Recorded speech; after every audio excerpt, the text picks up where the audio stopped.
quorum. All right, thank you. And I understand Mr. Harris Dawson is present, but perhaps there's some technical difficulties with him. I'm sure he'll dial back in. Colleagues, before I start taking public comment, I understand that the CAO has recommendations, or amendments rather, for items 7, 8, and 10 that they need to read into the record. And I want to know the amendment for item 7 will include a new property, Uena Plaza, located at 3401 East 1st Street, LA 90063 in the 14th Council District. It is new construction of 49 units of permanent supportive housing, and it is an HHH project. Mr. CLA, could you please read item 7? Mr. Chair, would you like me to give the instruction for the public how to dial in? I'll tell you what, we're going to do that right before we open public comments, so let's just hold off on that for just a moment. Got it, sir. Thank you. Hello, this is Jack Reed with the CLA. Item number 7 is City Administrative Officer and Housing Community Investment Department report relative to the supportive housing and pipeline projects, application to the California Tax Credit Allocation Committee in 2020 Round 2, and various actions related to other existing projects. Thank you. And I understand, Ms. Chavez, we have the CAO will read in the amendment. Actually, it's going to be Ms. Cervantes. Okay, thank you. Thank you, council members. This is Emily Van Cervantes with the Office of the City Administrative Officer, or CAO. And relative to our report dated June 22nd, 2020, for council file item 20804, or item number 7, we would like to replace the CAO table on page 3 of our report with the following table. So it's the 9% low-income housing tax credit projects competing in the California Tax Credit Allocation Committee 2020 Round 2. In the Further Consolidated Appropriations Act set aside, we have the Lodios Apartments for Council District within Council District 14. It's new construction with a total units of 64, supportive housing units totaling 20, and low-income housing units totaling 43. Its previous Proposition HHH funds was $2 million, and they are requesting new affordable housing managed pipeline funds totaling $5,775,000 for a revised total of $7,775,000. The second project in the Further Consolidated Appropriations Act set aside is the Uena Plaza. This is the new project that you mentioned, Council District 14, new construction. The total units is 49. The support housing units will be 32, and the low-income housing units will be 16. We're receiving HHH funds totaling $2,903,202. And so the subtotal for the FCAA set aside is 113 total units. 52 are supportive housing units, and 59 are low-income housing units.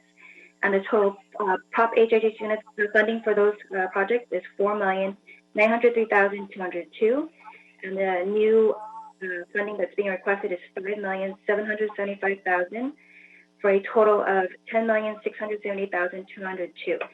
Now, for the nonprofit homeless set aside, there's one project, and it's the Town 1 Edward, and it's in CD 14, new construction with a total of 51 units. Supportive housing units is 50, and one unrestricted manager unit.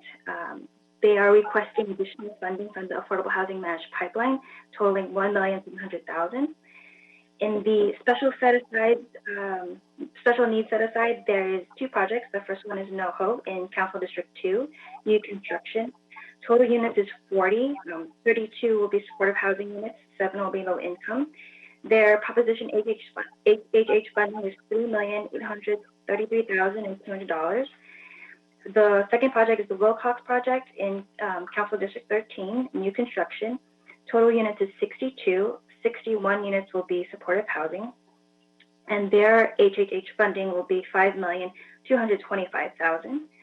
Subtotal then in the special needs set aside is 102 units, 93 of which are supportive housing units, and 7 are low income housing units, for a total HHH allocation of $9,058,200. The last set of projects in the revised table is the Los Angeles City Geographic set aside. And the first project is Ambrose, Montana, in Council District 13, new construction, 64 units, 63 of which are supportive housing. The HHH funding will be $6,641,400. HHH is asking to revise that amount to $6,300,000. The second project is Bryson 2 in Council District 1, new construction, 64 units, 47 of which are supportive housing and 16 are low-income units. Their previous proposition HHH funding is $10,095,000, and the Housing Community Investment Department is requesting to revise that down to $10,060,000.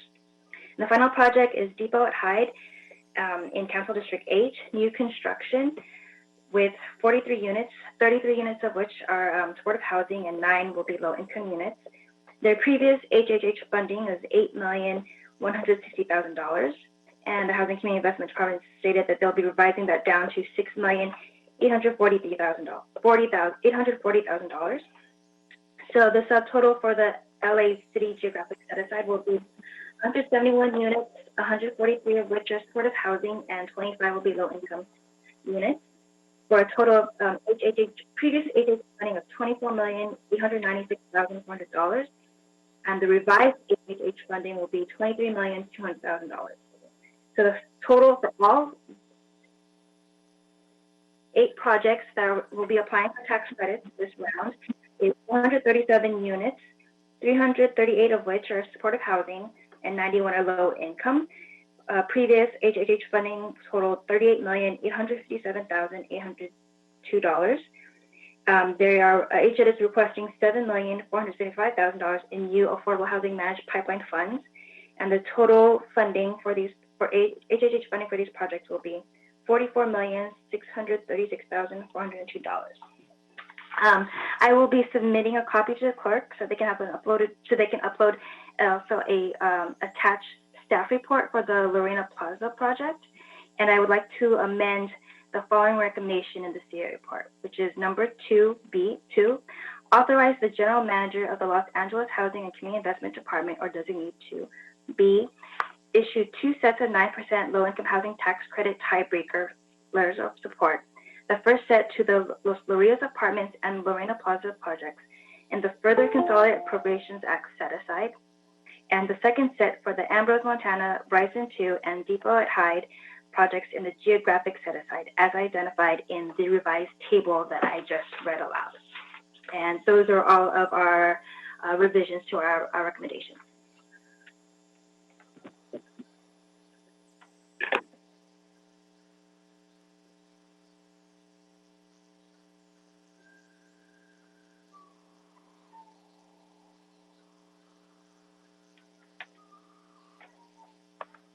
Thank you, Mr. Vante. Just to be clear, was that item 7 that you just read? That is correct, item number 7. Thank you. And also, just for clarification, the report that you read is what had been supplied to us. The exception here is that it includes the new property, Uena Plaza. Is that accurate too? That's correct. Okay, just wanted to make sure for the record. Thank you. Thank you. All right, so Mr. Reif, if you could please read item 8. Yep. Item number 8, City Administrative Officer and Chief Legislative Analyst Joint Report relative to the city's homeless housing assistance and prevention program. Thank you. And I also understand that we have a commitment for this item, item 8. Good morning, Yolanda Chavez with the CEO's office.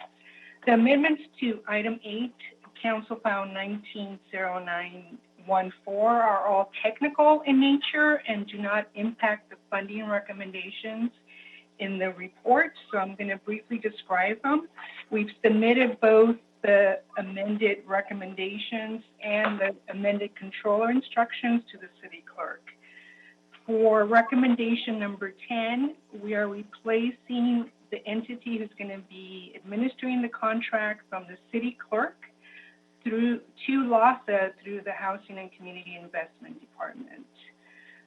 For the recommendations, for the funding recommendations for the 7-7 00 Van Nuys Boulevard and Veterans Affairs West Los Angeles campus.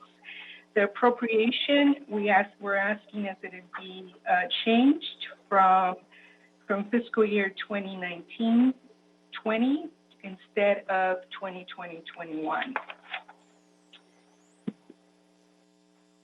And for the recommendation on the leasing costs for 1214 Lodi Place, we're also asking that the appropriation year be changed from 2019-20 to 2020-21. And again, the controller instructions have been amended, and both the technical amendments and controller instructions have been submitted to the city clerk.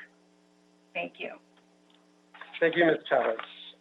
All right, and then the other item that I'd like to read before we open everything up to comment on the agenda items is item 10, Mr. Reese. Item number 10, motion Cedillo Harris Dawson relative to fund identification for a safe parking site at 501 South Bixel Street. This item is also referred to the Ad Hoc Committee on COVID-19 Recovery and Neighborhood Investment. And I understand CEO has an amendment on this as well.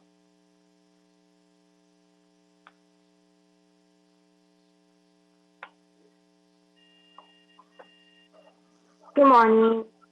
Good morning. This is Claire No with the Office of City Administrative Officer. Amend motion relative to fund identification for a safe parking site at 501 South Bixel Street in Council District 1 to the item number 10 on today's committee agenda as follows. Authorize the use of $190,000 from Housing and Community Investment Department account 43S797 safe parking for the purpose described in this motion. Number 2, instruct the General Manager of the HCID or designee to increase the city's 2020 and 2021 general fund contract with LASA by adding $190,000 to the safe parking program. Number 3, request the Los Angeles Homeless Service Authority to contract with End Homelessness California, DBA Shower Hope, to operate the Bixel Safe Parking Program between July 1st, 2020 to June 30th, 2021, using the $190,000 in city general funds. And lastly, number 4, request LASA to ensure that safe parking site operators are identified for any currently operating city-sponsored/city-funded sites in future requests for proposals in order to continue operations. We have this submitted to the clerk this morning. Thank you. Thank you. Thank you. And I believe that completes the needed amendments before we move on with the agenda. We'll take up to 1 hour to hear from members of the public who wish to comment on items specific to today's agenda. Again, since this is a special hearing of this committee, all public comments will be on agenda items only today. I'll turn it over to our city attorney to explain the speaking rules to the members of the public who are calling in to speak, and to our city clerk to provide necessary information to call in. Also, también traducción al español está disponible. There is translation available for those who need it. And with that, I'll turn it over to our city attorney. Thank you, Mr. Chair. To the members of the public calling in, when it's your turn to speak, please state which of the agenda items you would like to speak on. You have 1 minute per item to speak, up to 2 minutes total. We will tell you when your time is up. Please note that this is a special meeting and there will be no general public comment. When speaking on the agenda items, you must be on topic. Our goal is to get you through as many speakers as we can. If you are not speaking on topic, or we cannot tell whether you are speaking on an agenda item, you will get one brief warning either from myself or the chair. If you do not immediately get clearly back on topic, or again stray off topic, the chair will cut you off and you will forfeit the rest of your speaking time, and we will move on to the next speaker. We will take up a total of 1 hour of public comment. Finally, for the members of the public calling in, to speak, as soon as you hear someone address you, you are live in the committee meeting. Thank you. Para todos los miembros del público, les vamos a dar una hora para que puedan compartir sus comentarios acerca de cualquier artículo de los que están en la agenda del día de hoy. Si ustedes no están hablando acerca de alguno de los artículos, vamos a darle una advertencia que hablen de los asuntos que están aquí recomendados en la agenda. Si no lo hacen, le vamos a dar nomás un breve momento para hablar, pero es necesario que se mantengan en el tópico que vamos a estar compartiendo. Si tienen alguna pregunta, pueden hacerla también. Members of the public who would like to offer public comment on the items listed on the agenda should call 1-669-254-5252 and use meeting ID number 160-655-3236. Again, the call-in number is 669-254-5252 and meeting ID number is 160-655-3266. And then press pound. Press pound again when prompted for participant ID. Once admitted into the meeting, press star 9 to request to speak. Once again, once you're admitted into the meeting, press star 9 to request to speak. Thank you all. We are now ready to take public comment. Just one more reminder again. Make sure and please press star 9 when you're ready to speak. And let's go ahead and bring in the first caller.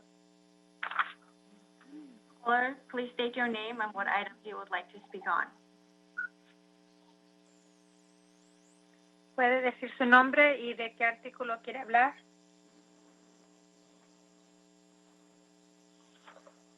¿Necesita un traductor? Por favor, Julissa. Sí. Or that you? That was me. Español or inglés? Caller? Sí, ¿quién los llama? ¿Necesita traducción? ¿Está alguien en la línea?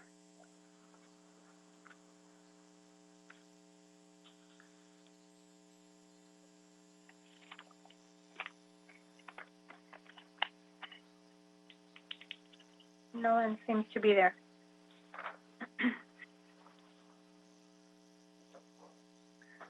Mr. Villanueva, would you like to read the call-in number again? Certainly, sir. The call-in number is 669-254-5252. Again, that's 669-254-5252.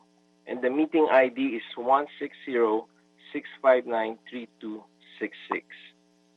Again, it's 160-655-3266.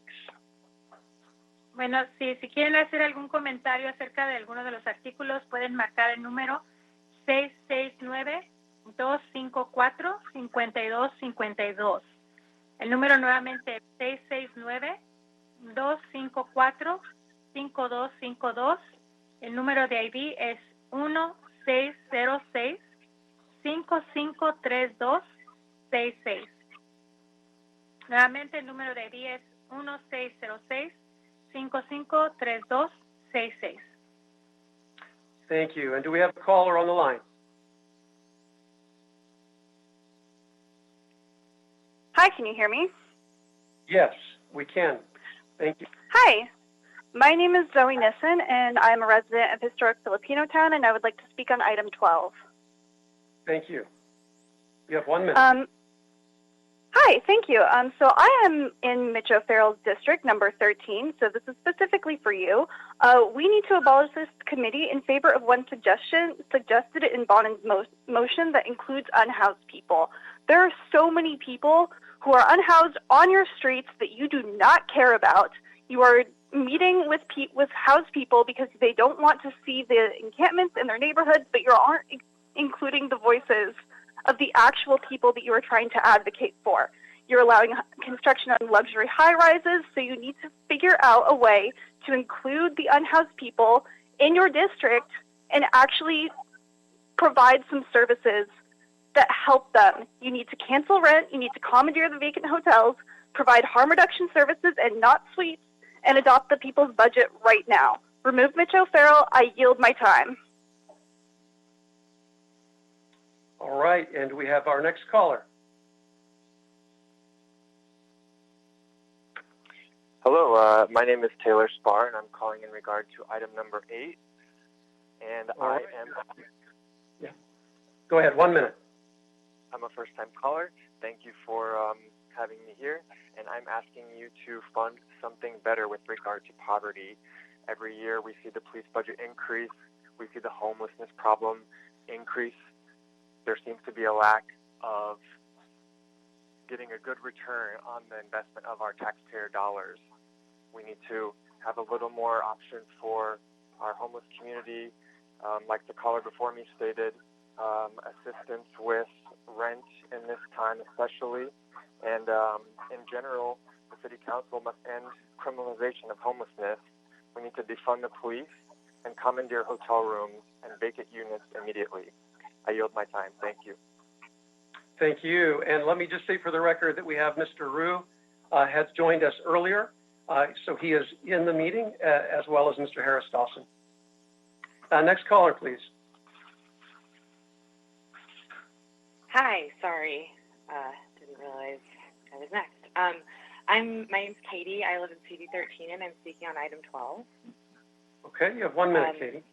Okay, first I would like to support the abolishment of this committee, and suggest that it be replaced with the suggested commission on lived experience. I often see police officers harassing my unhoused neighbors and forcing them to move along. But to where? They don't become magically housed after these interactions. They don't find a job because a police officer forced them to move and to pick up their belongings. Homelessness cannot be treated like a crime. Criminalization is just another stumbling block between the unhoused and stability. I shouldn't have to tell you this because your job is literally studying homelessness and poverty, but the only way to fix the problem is a housing-first approach. That's it. Don't call for another report or study. The studies have been done. The answer is permanent supportive housing. Sorry to Mitch O'Farrell that it's not as fun and sexy as a photo op with Tiffany Haddish, but your constituents are hurting and it's time to help. Thank you. I yield my time. Thank you. Next caller, please.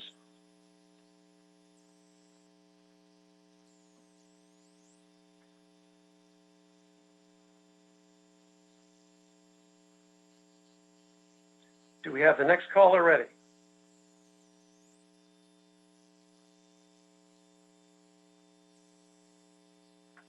Yeah, I would like to interpret a little bit of what was being said by the callers for those who are maybe on the line who are Spanish speakers.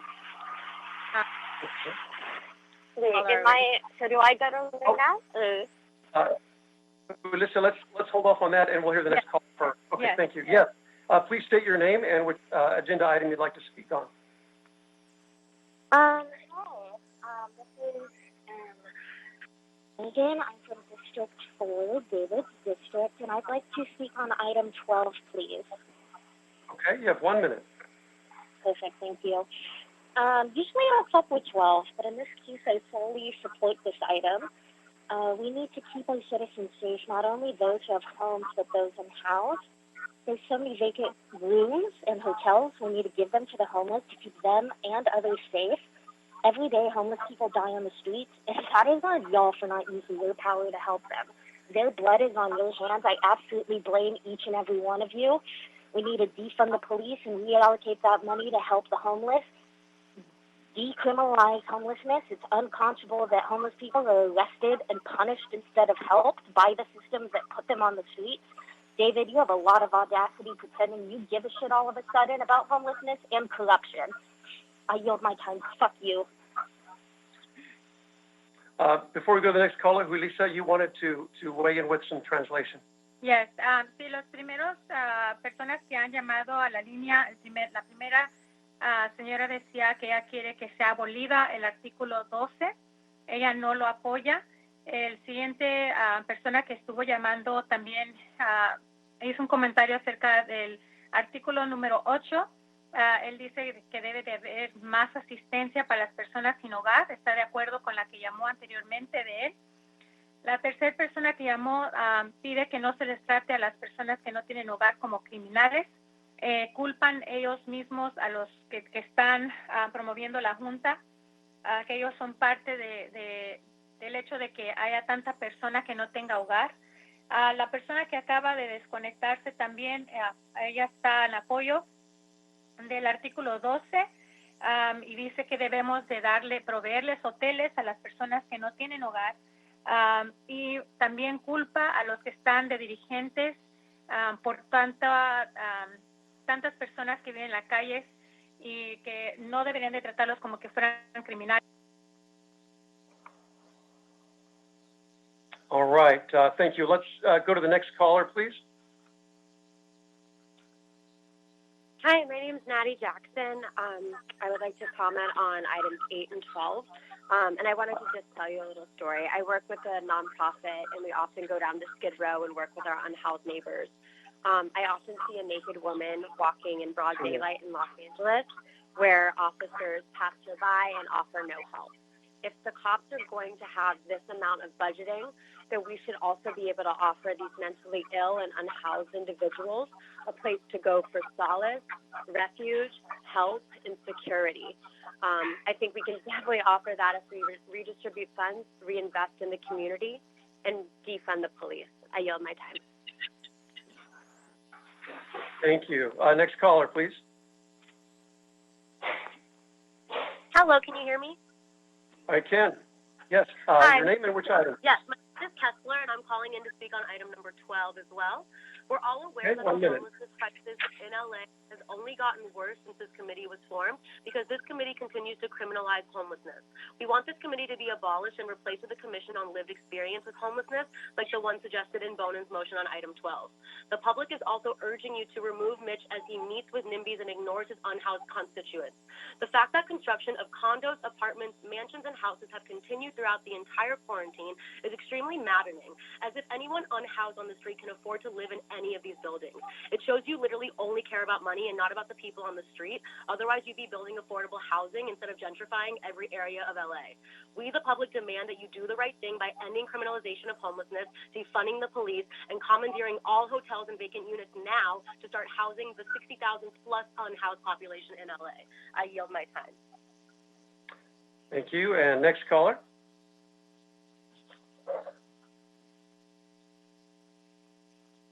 Hi, my name is Dylan Kohler. I'm speaking on item 12. Item 12, 1 minute, sir. Thanks. This motion is very important because we need a fresh start. A couple years ago, a UN special expert on housing toured the U.S. West Coast and observed that the conditions here were identical to what she'd seen in Bangladesh. That was years ago. Since this committee began its work in 2016, it's only gotten worse, especially in LA. Why is this? 4 key reasons. Because this committee criminalizes homelessness. Just look at the ordinances it passes. Because this committee features people like Mr. O'Farrell, who prioritizes property owners, not his constituents who are literally sleeping in the streets. Because this committee accepts that most of our budget is allocated to cops, not care and positive interventions. What a waste of money. Because this committee has not risen to the gravity of the issue by commandeering hotels and vacant units. So this motion is important. This committee isn't working. It should be abolished and reinvented, as the motion suggests. It's time to meet the moment in front of us. Listen to your constituents who have left the safety of isolation to march in the streets. We're asking you to reimagine how our money is spent. Nobody needs a UN expert for this. Anybody who walks or drives down our streets sees that this committee is not working. Support item 12 and go further. Thanks. Your time is up. Thank you. Next caller, please. Hi, can you hear me? Yes, we can. Hi, my name is John Purcell. I'm in North Hollywood, and I'm calling on to speak on item number 12. Item 12, 1 minute. Yeah, I'm very much in support of this. I think we really need to bring our unhoused neighbors in on this process and really hear what the experience is really like for them, because I think we're missing a lot of stuff by not doing that. I went out on Saturday to distribute some meals to our unhoused neighbors in North Hollywood, and one of them told a story about how at like 3 in the morning an LAPD car drove slowly through the overpass by their encampment, blaring sirens, and the officers were laughing. And I would just like you guys to think about how you feel about that the LAPD are terrorizing and taunting our unhoused neighbors. I think that is so unspeakably cruel, and we need to bring these people in so that they can actually have a voice in this process. And that's what I'd like to say. Thank you. Thank you. Next caller.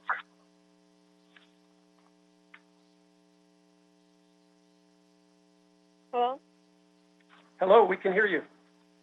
Hi, my name is Dahlia Rangel from District 7, and I'd like to speak on item 12. Item 12, 1 minute. Since this committee was formed in 2016, the homeless crisis has only gotten worse. This committee has criminalized homelessness. This is at best a misguided belief that will somehow solve the problem. At worst, it is an attempt to simply remove homeless people from public view so everyone can more easily ignore the problem we have. All ordinances criminalizing homelessness should be abolished. An immediate action was to cancel rent in order to avoid a huge influx to the homeless population. For more long-term reform, we should abolish this committee and replace it with people who actually have lived experiences in homelessness so that they can be a part of the conversation and the policies that will solve this problem. Housing is a human right. We can accomplish this if City Council as a whole would adopt the people's budget and defund the police. I yield my time. Thank you. And next caller, please. Hi, this is Dr. Robin Petering, and I want to speak on item 8 and item 12. Okay, Dr. Petering, 1 minute for each item. Great. First, I'd like to discuss the Hap funding. It looks as if the CAO's office is recommending that 8% of the funding go to young people experiencing homelessness. In the past 2 years, prior to COVID, youth experiencing homelessness has increased 41%, which is far, outpacing the overall general population, the growth that we've seen that is totally inconceivable. The line items, thus far, it's only 1% more than administrative costs. So we really encourage you to increase those costs back to 14%. We had young people advocating for this all last year, and it seems to have been ignored and gone back to the bare minimum. And then for item 12, again, this is probably the most important item that you all will discuss in this committee. And bringing in people with lived experience into decision-making, the decision-making process is not only important, it's necessary. There should be no decisions made on homelessness and housing without the voices of young people or people with lived experience leading those conversations and making those decisions. So we strongly encourage you to implement that committee. That's all. Thank you. Okay. Thank you, Doctor. Next caller, please. Hi, my name is Ivan. I'd like to speak on items 8 and 12. Items 8 and 12. 1 minute for each, sir. Thank you. Regarding item 12, since this committee was formed in 2016, the homelessness crisis has only gotten worse, and we can see that as evidenced by the woefully underfunded LACA homeless count. I know you all know that 3 unhoused people die every day in LA. That just goes to prove that this committee is an abject failure and should be completely dissolved and replaced by the Commission on Lived Experiences with Homelessness, as suggested in Bonan's motion. We cannot wait for the rest of you to figure out how to care for other people. I applaud Bonan on his motion and his empathetic turn. Regarding item number 8, I'm not surprised that Mitchell Farrell is listed as the mover for this item. It funnels millions of dollars into police enforcement zones and further criminalizes and murders unhoused people in LA. That money should be used for what was intended, to provide housing and services to unhoused people. Further, in abolishing this committee, the first step should be removing committee chair Mitchell Farrell. He meets with his housed constituents while ignoring his unhoused constituents and allowing them to die on his own streets. Every member of this committee has blood on their hands, and you should all be in the fucking Hague for crimes against humanity. Cancel rent, commandeer hotels, expropriate vacant units, defund police, provide services, not suites. Thank you. All right. Next caller, please. Hi, I'd like to speak on 12, 8, and 1, 2, and 4. All right. You have 2 minutes for all the items. Okay. Hi, my name is Jacob Wucher. Number 12, yeah, obviously you need to establish this commission. Having people like Mitch O'Farrell, who are so cruel towards the homeless, make decisions and chair the Homelessness and Poverty Committee is ridiculous. Mitch, we all remember when you tried to pass the most aggressive criminalization measure in LA history, and when you voted against an eviction moratorium. The idea that you are going to chair this commission is ridiculous. You need to listen to the people who live on the street. For the other items, let's say like item 1, 2, and 4, it's about permanent supportive housing. Obviously, you should build permanent supportive housing on city-owned property. And you need to do this a lot more because there's going to be a huge number of evictions and people made homeless in the coming months. Like, I really hope that you all are grappling with the scale of this crisis. If you haven't read the report by Gary Blasi from UCLA, then you should fucking quit your job, because what are you even doing? He's estimating an extremely conservative estimate that 36,000 additional families are going to be made homeless, which includes 56,000 children. So yeah, obviously you need to build more permanent supportive housing on city-owned land. You also need to cancel rent. You also need an absolute eviction moratorium, and you need to understand how the UD process actually works. People will get their court documents and immediately leave, or they won't answer, and there'll be a default judgment against them. You people really need to do better. Mitch O'Farrell, fuck you. You are absolutely just the worst scumbag in the city. Your reputation is going to be forever tarred because of how you've acted over the last couple months. Mike Bonin, I appreciate you. I hope you come back with some proposals for an eviction moratorium. It's really important. Bonin, Rue, Harris, Dawson, y'all can do it. Like, we really need you to step up here because thousands and thousands of children will be living on the street if you don't do anything. I yield my time. Fuck you, Mitch. Next caller, please. Hi, my name is Carrie, and I'm from District 4. I'd like to speak on agenda item 12. Okay, 1 minute. All right, so like the other callers before me, I support passing the motion for a commission on lived experience with homelessness, and I'm also strongly encouraging that the members of this commission not be appointed by elected officials so that they can remain independent and effective, and also that, unhoused people must be included and that they're the ones we should be listening to. I'm not sure why we should be listening to any of us who are housed since we don't know what it's like. So those are the two things. Lastly, David Ryu, I'm in your district. I keep getting emails from you saying you do your best, you do your best, but you keep getting blocked when it comes to addressing this issue of my unhoused neighbors. Well, if you really want to live up to that, here's your chance to shine. There's so much for you to be doing here, and just so you know, I'll be watching. I yield my time. All right, thank you. Next caller. Hello. Yes, can you hear me? Hello. Yes, we can. Eric. Name the item, please. It's Eric Previn, and I'd like to speak on all items if possible. Okay, you have 2 minutes. Okay, thank you. So, first of all, I'd like to address the new commission idea. I think that the callers who are advocating for a new commission that has a different focus is a really good idea. The idea of having it all be people who've experienced homelessness sounds like a great area, but I think it's also important that whether a person has experienced homelessness or not, that they have the capacity and interest in sticking up for the individuals who are basically being completely priced out of life in Los Angeles. You call it homelessness and poverty. One leads to the other, and the other leads to the next, and it's just an unbelievable tragedy. And the question really arises with a commission or committee like this one with Mitch O'Farrell, Marquise Harris Dawson, Mike Bond, and these guys who are the same folks who sat by and looked sort of askance as Mitch Englander and Jose Huizar, and probably other colleagues, did things like 660 market rate units. How many affordable? None. I beg your pardon? How many, what's the linkage fee? There is no linkage fee. I beg your pardon? What's the community benefit to putting up 660 market rate units at an old Times plant, 20,000 Prairie to be specific?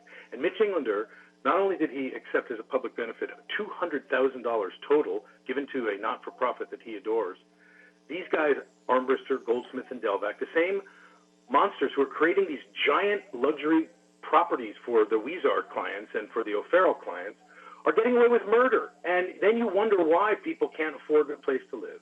When people come to my Studio City Neighborhood Council and raise their little hand at a meeting and say, I'm new to the area, where is the affordable housing around here?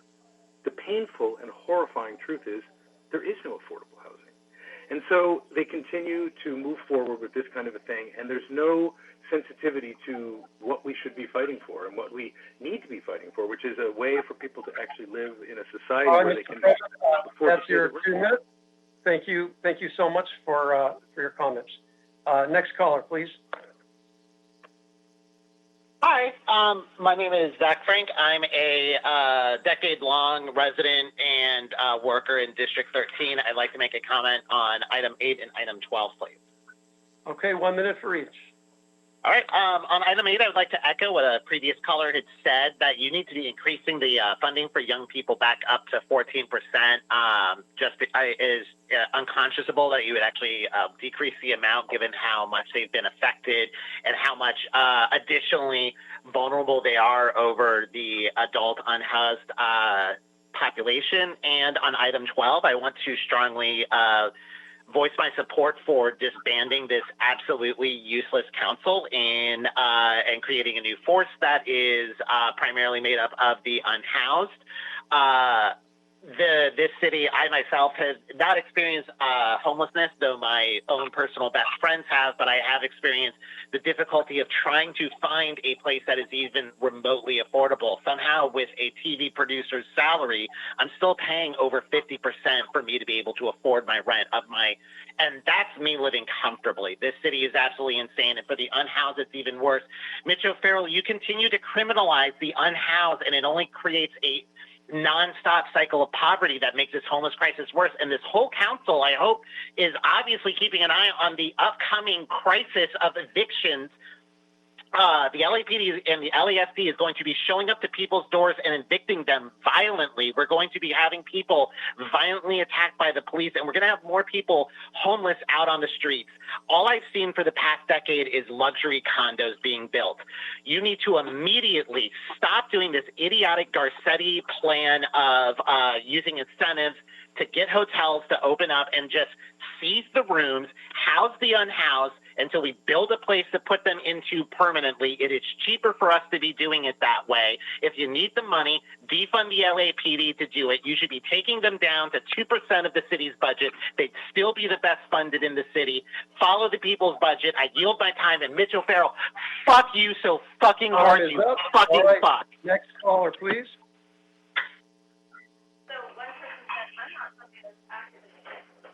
We can hear you. Next caller.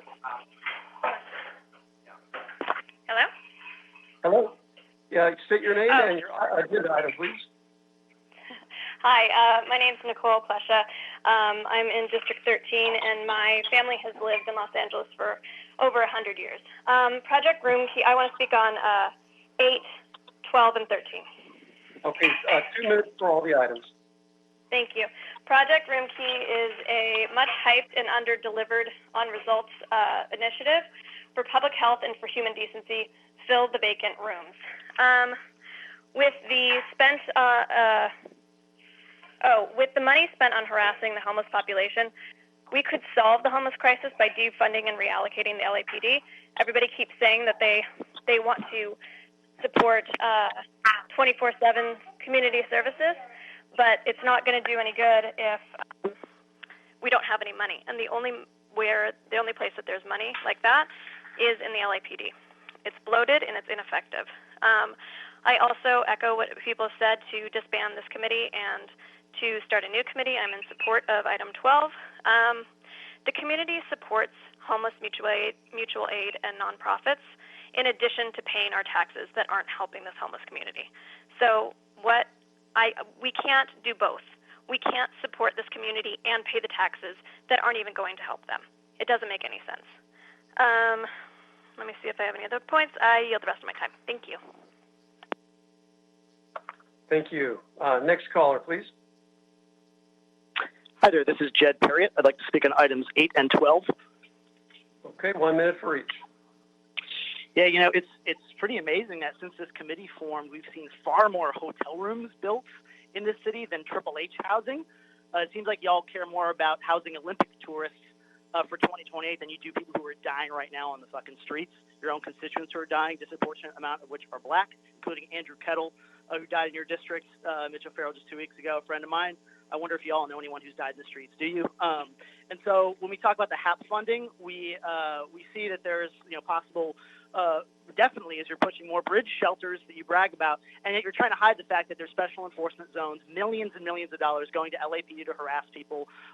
This does nothing but harm folks. Defund the police, implement a people's budget, get rid of the special enforcement zones immediately, and if you don't, we're going to stop you from reopening them when the CDC opens things up, which you're hoping to do soon so you can continue sweeps, which you're also going to try and stop on the ground with our organizing. And so I'd also like to support item 12. There absolutely needs to be a commission on homelessness with those with lived experience. This committee needs to be abolished. Y'all have failed. The deaths just keep rising. The homelessness keeps increasing. And I would add to this, too. There has to be folks on that commission that are not handpicked, cherry-picked by you. They have to be people that are decided within the community, within grassroots organizations. We can't have people that you select to just push your talking points. So these have to be people who are actually recently houseless, right? And folks who have experience maybe with things like substance use and be engaged in the informal economy to survive, because we know that you're all about criminalizing those folks and trying to do your whole Ronald Reagan shtick. And that's the only name I see on all those nameplates, really. It may say Rodriguez and Harris Dawson, but honestly, on the streets, I just see the name Ronald Reagan on those nameplates. And so defund police, implement people's budget. I yield my time. Next caller, please.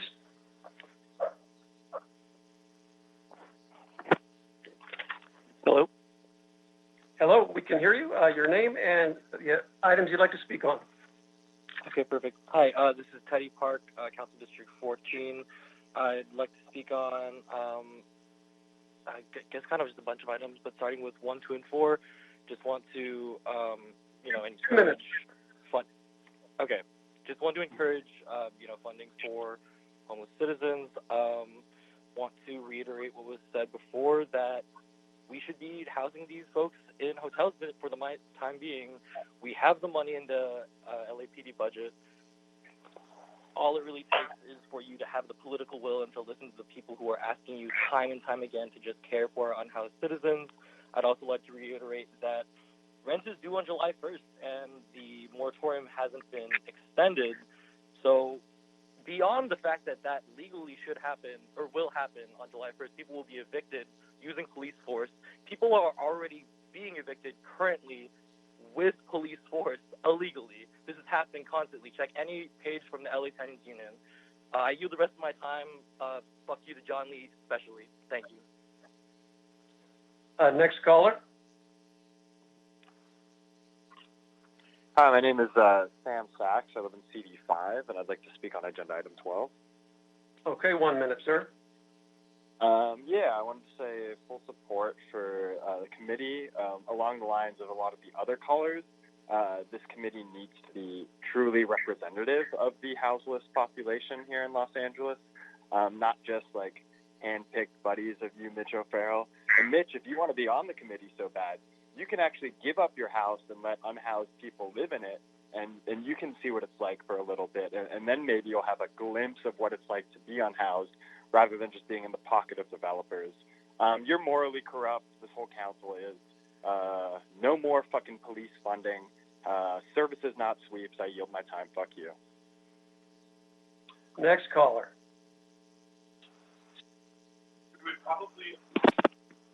Hi, my name is Michelle Slay. I'm calling from Cypress Park, CD1. Okay. 12. Yep. 12. 1 minute. I said 8 and 12. So 8 and 12. 1 minute for each. I agree with other callers that this committee is a waste of time. What's interesting is that members already know all of this about homelessness. They know it's gotten worse since this committee was created. I really don't know how to convince people like you, like Mitch O'Farrell, that we should care for each other and that our neighbors are suffering because I don't have any information that you don't have. Therefore, this committee must go. Mitch O'Farrell must go.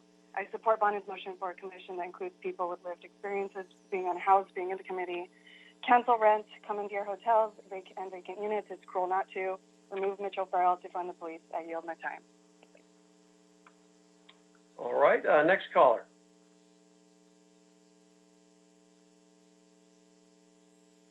Hello. Hello, we can hear you. Your name and the items you'd like to speak on, please. Thank you. My name is Caitlin. I'm a resident of TV 13, and I'd like to speak on item 8. All right, you have 1 minute. Great. So I'm also a researcher with Strategic Actions for a Just Economy and a member of the Renters' Right to Counsel Coalition.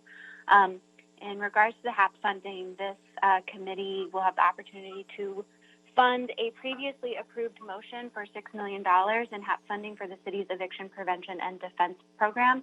This program was recently approved by the full council, but so far there is no funding.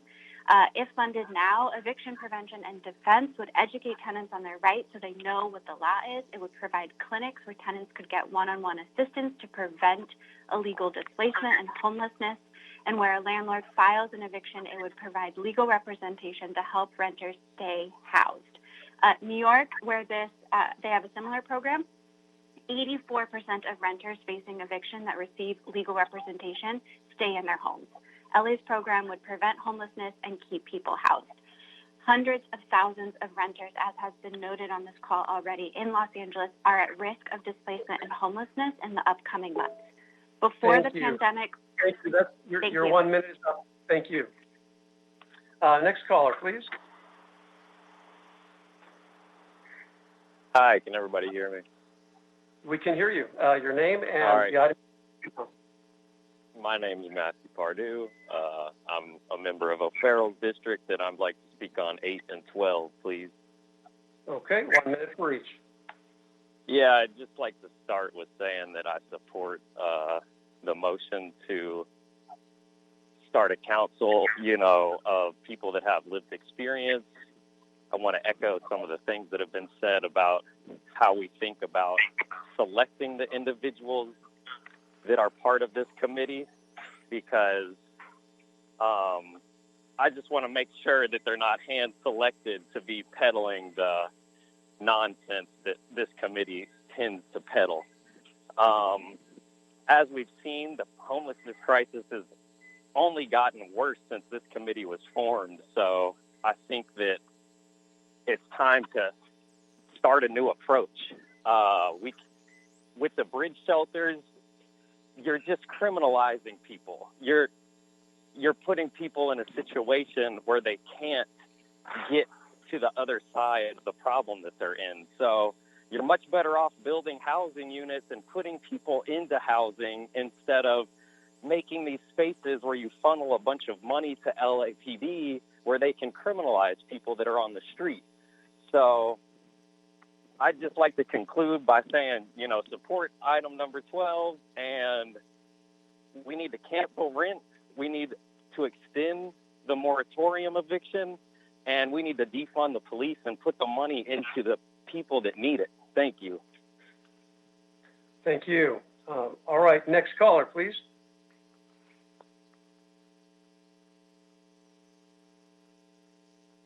Hi there. My name is Daniel James. I work at Homeless Healthcare Los Angeles. Hello? Do we still have you? Yes, can you hear me? We can hear you. And which item you'd like to speak on? On 8 and 12, please. Okay, 1 minute for each.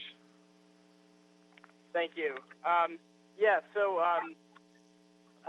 Regarding item 12, I just want to echo what other callers have said about the vast importance of a measure like this, where we have people who are actually on the ground, who know what it's like to experience houselessness in the city, to be able to, craft policy and decisions that will truly help them and people who have also been in their shoes, and that we cannot, just hand pick them based on what this committee's agenda may be.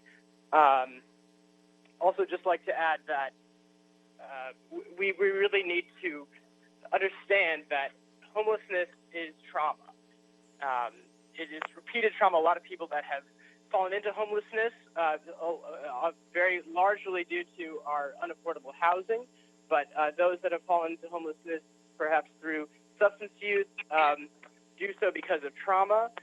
We know that 2/3 of people who who are addicted to substances are so because they have experienced childhood or physical or sexual trauma in childhood. We need to understand that this is what the science says, and we need to have our policy follow this research, because currently we are criminalizing. This committee is criminalizing homelessness and criminalizing substance use, and we need to prioritize care for people who are having these experiences. So I just wanted to say that we need to have build interim housing or commandeer hotels to provide interim housing while we are building this new housing, and we need to divest from police who are just costing so much money that we could be spending on building housing.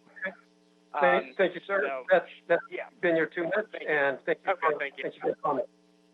Next caller, please.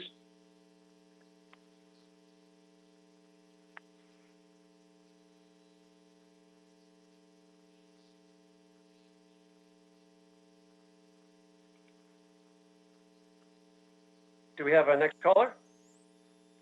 Caller, please state your name and what item you would like to speak on. Hi, my name's Andrew, and I'd like to speak on item 12. Item 12, 1 minute, sir.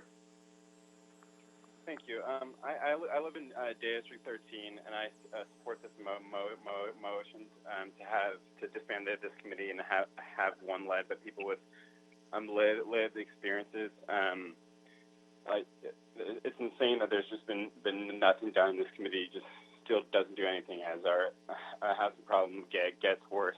It's these people's lives. There's the people that die. That's on your hands, and you are responsible for that. We need to cancel rent and defund the police and put that money towards communities. We need care, not cops, and house keys, not handcuffs. I yield my time, and Mr. Farrell, you really just do nothing, and it's truly disgraceful. Right, please. Caller, please state your name and what items you would like to speak on. Hi, can you hear me? We can hear you, yes. Your name and which item you'd like to speak on. Hi, my name is Rose Shrillo. I'd like to speak on items 8 and 12. Okay, 1 minute for each. Okay, cool, thanks. So I live in Mitchell Farrell's district, District 13, so I can tell you firsthand that he's been an absolute failure to his community. So I'd like to call in support of removing Mitchell Farrell, since he has repeatedly ignored and even criminalized his unhoused constituents and acts in the interest of corporate greed repeatedly.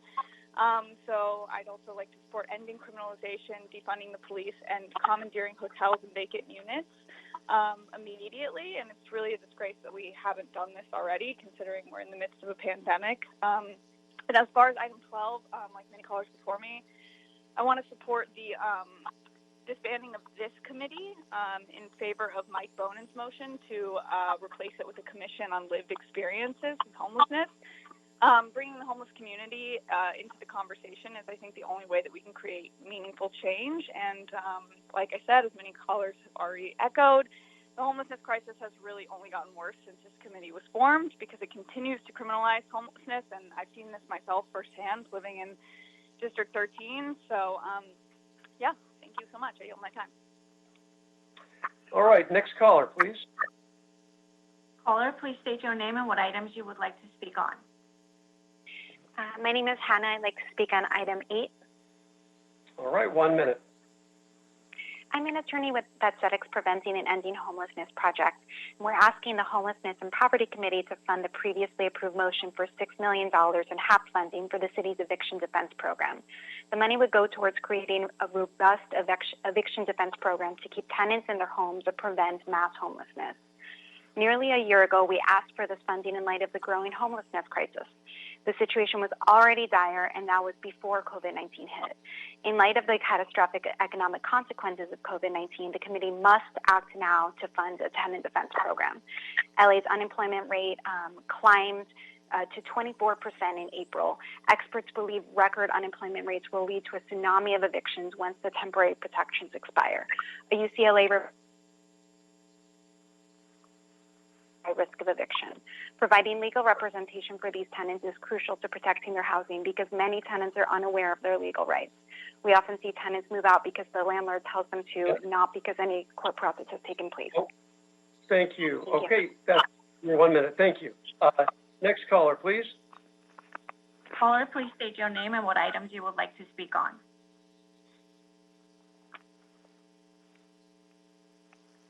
Caller, please state your name and what items you would like to speak on.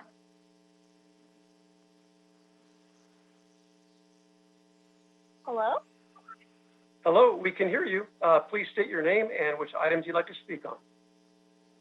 Yeah, my name is Eliani. I'd like to speak on item 12. And I just want to say that... Hello? Yeah, hello, we can hear you. 1 minute.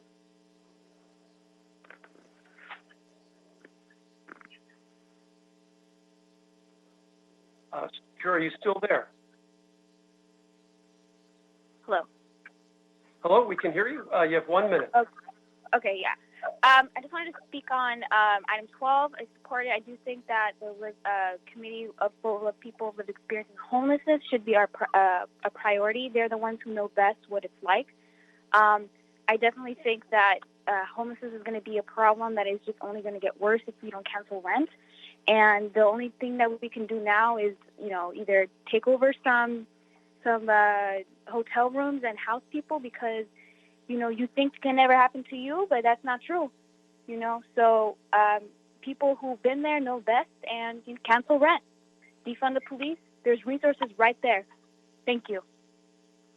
Thank you. Next caller, please. Caller, please state your name and what items you would like to speak on. Greg Spiegel, Inner City Law Center, agenda items 8 and 11, please. All right, 1 minute for each. On behalf of Inner City Law Center and the low-income families and unhoused people we represent, we're asking you to allocate at least $6 million of Hap funding to the eviction prevention, defense program so that families will not be illegally displaced from their homes. As you may remember, the council unanimously approved a motion for $6 million in Hap funding before, and now it's time to fund it. The need is great. Before the pandemic, 1 in 3 renter families were paying more than 50% of their income on rent. The pandemic has only made things worse. Tens of thousands of renter families have lost their homes and their jobs, and it has disproportionately impacted people of color. More families are at risk than ever before. While the city's prohibition on certain evictions and the court suspension on issuing eviction summons has stopped landlords from using the legal system to displace families, everyday landlords are acting illegally to lock out renters who have a legal right to stay in their homes. These tenants need resources right now. They need outreach and education to know that they have rights, and they need access to advocacy resources to make those rights meaningful. That's right now. And when the state of emergency is lifted, the need will be even more dire. The city's eviction protections and the court suspensions will be lifted. Even where tenants have a legal right to stay in their homes, if they are unrepresented in court, they will lose. While the city will have rental assistance as currently designed, it would pay for only a couple of months, and only for those who win the rental assistance lottery. The overwhelming majority of renters will not get assistance, but it's not too late. At an upcoming Homelessness and Poverty Committee meeting, this committee will have the opportunity to fund a previously approved motion for $6 million in Hap funding for the city's eviction prevention defense program. While the program was recently approved, so far there's no funding. By acting now, the City Council can ensure the infrastructure is in place to both prevent current illegal lockouts and, after the courts are open, prevent and defend illegal evictions. In New York City, this works. 84% of renters facing eviction that receive legal representation get to stay in their homes, including renters being accused of failing to pay rent. Thank you. Thank you. And before we go to the next caller, since we have such a high demand today on callers, colleagues, I'd like to extend the public comment for an additional 30 minutes. And we can do that now. There's a lot of business to get to. And I know that there's another committee that's going to begin promptly at 2 o'clock that Mr. Bonin is on. So I will extend public comment for 30 more minutes, and that should give us enough time to complete the business in this agenda. So with that, next caller, please. Caller, please state your name and what items you would like to speak on.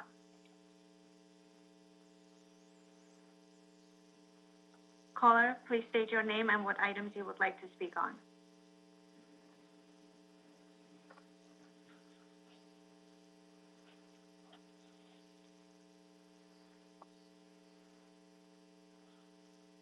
Make sure and press *9.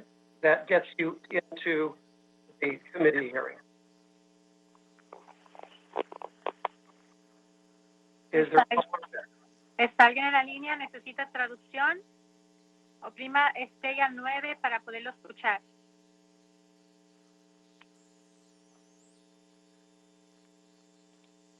Caller, please state your name and what items you would like to speak on.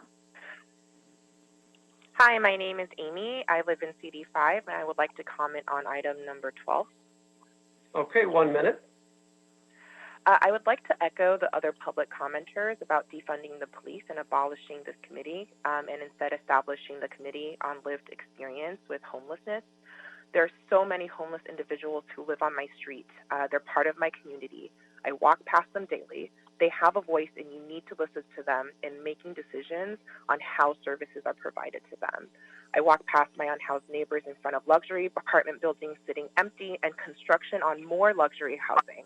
It is completely unconscionable to see the juxtaposition of this, and seeing the actions of council members not only accept this, but also criminalizes these unhoused neighbors.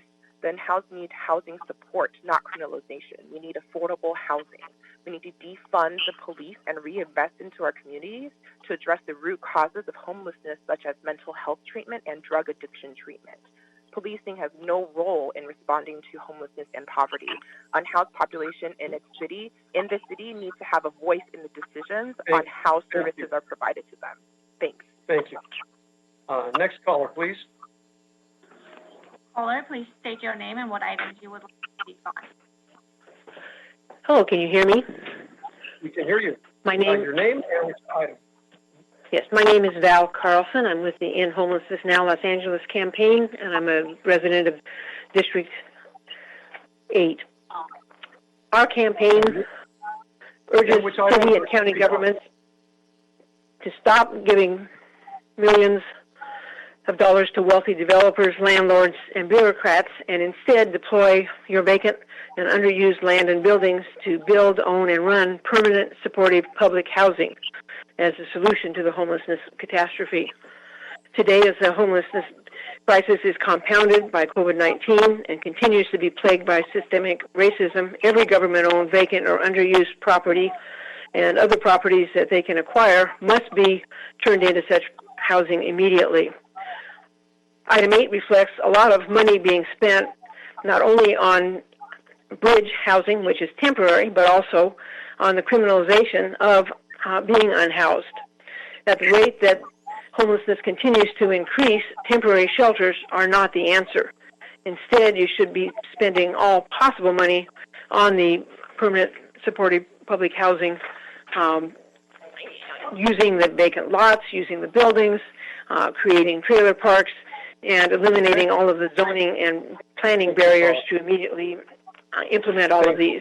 To that end, thank you. We thank you for calling in. Callers, make sure that you mention the agenda item you'd like to speak on. And next caller, please. Caller, please state your name and what item you would like to speak on. Hi, my name is Joanna Cabot, calling regarding agenda item 12. Item 12, 1 minute. Thank you. My name is Joanna. I'm calling as a resident of CD10 and also as someone working at the Liberty Hill Foundation. For my work and also my home, living in my district, I see firsthand the value of when the people closest to the pain of an issue are those who should be closest to the power. On behalf of myself and my family and also my workplace, I support Juana's motion to establish a Commission on Lived Experience. It's an opportunity to rectify a glaring gap in our systems. I want to also mention that my support for this also comes with recommendations to consider, and I know this is in the motion, an honorarium to support attendance, to have staff that can train the commissioners and also provide support on research so they can implement real solutions. I recommend that the commission look to other city and county bodies that have used a community nomination process so to ensure meaningful representation, so it's not just filling seats to push an agenda that's already been decided on. The creation of a Lived Experience Commission is the first step in radically shifting a relationship that the city of Los Angeles has with unhoused residents. I yield my time. Thank you. All right, next caller, please.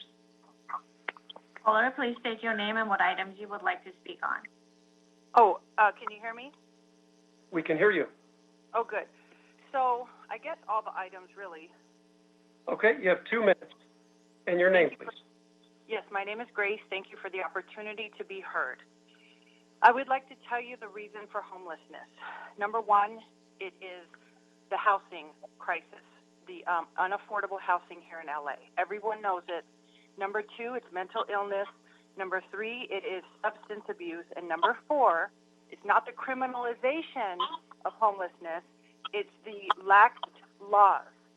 So now, homeless people have the right to sleep on your lawn all night long, so they laxed the laws in LA. That's why the increase of homelessness happened. We laxed the laws. I have a gentleman who lives behind me, black gentleman. He had a homeless woman encamping on his back porch. She was violent. She was throwing racial slurs at him, and he called the police. They didn't do anything until she was violent with the police, and then they took her away.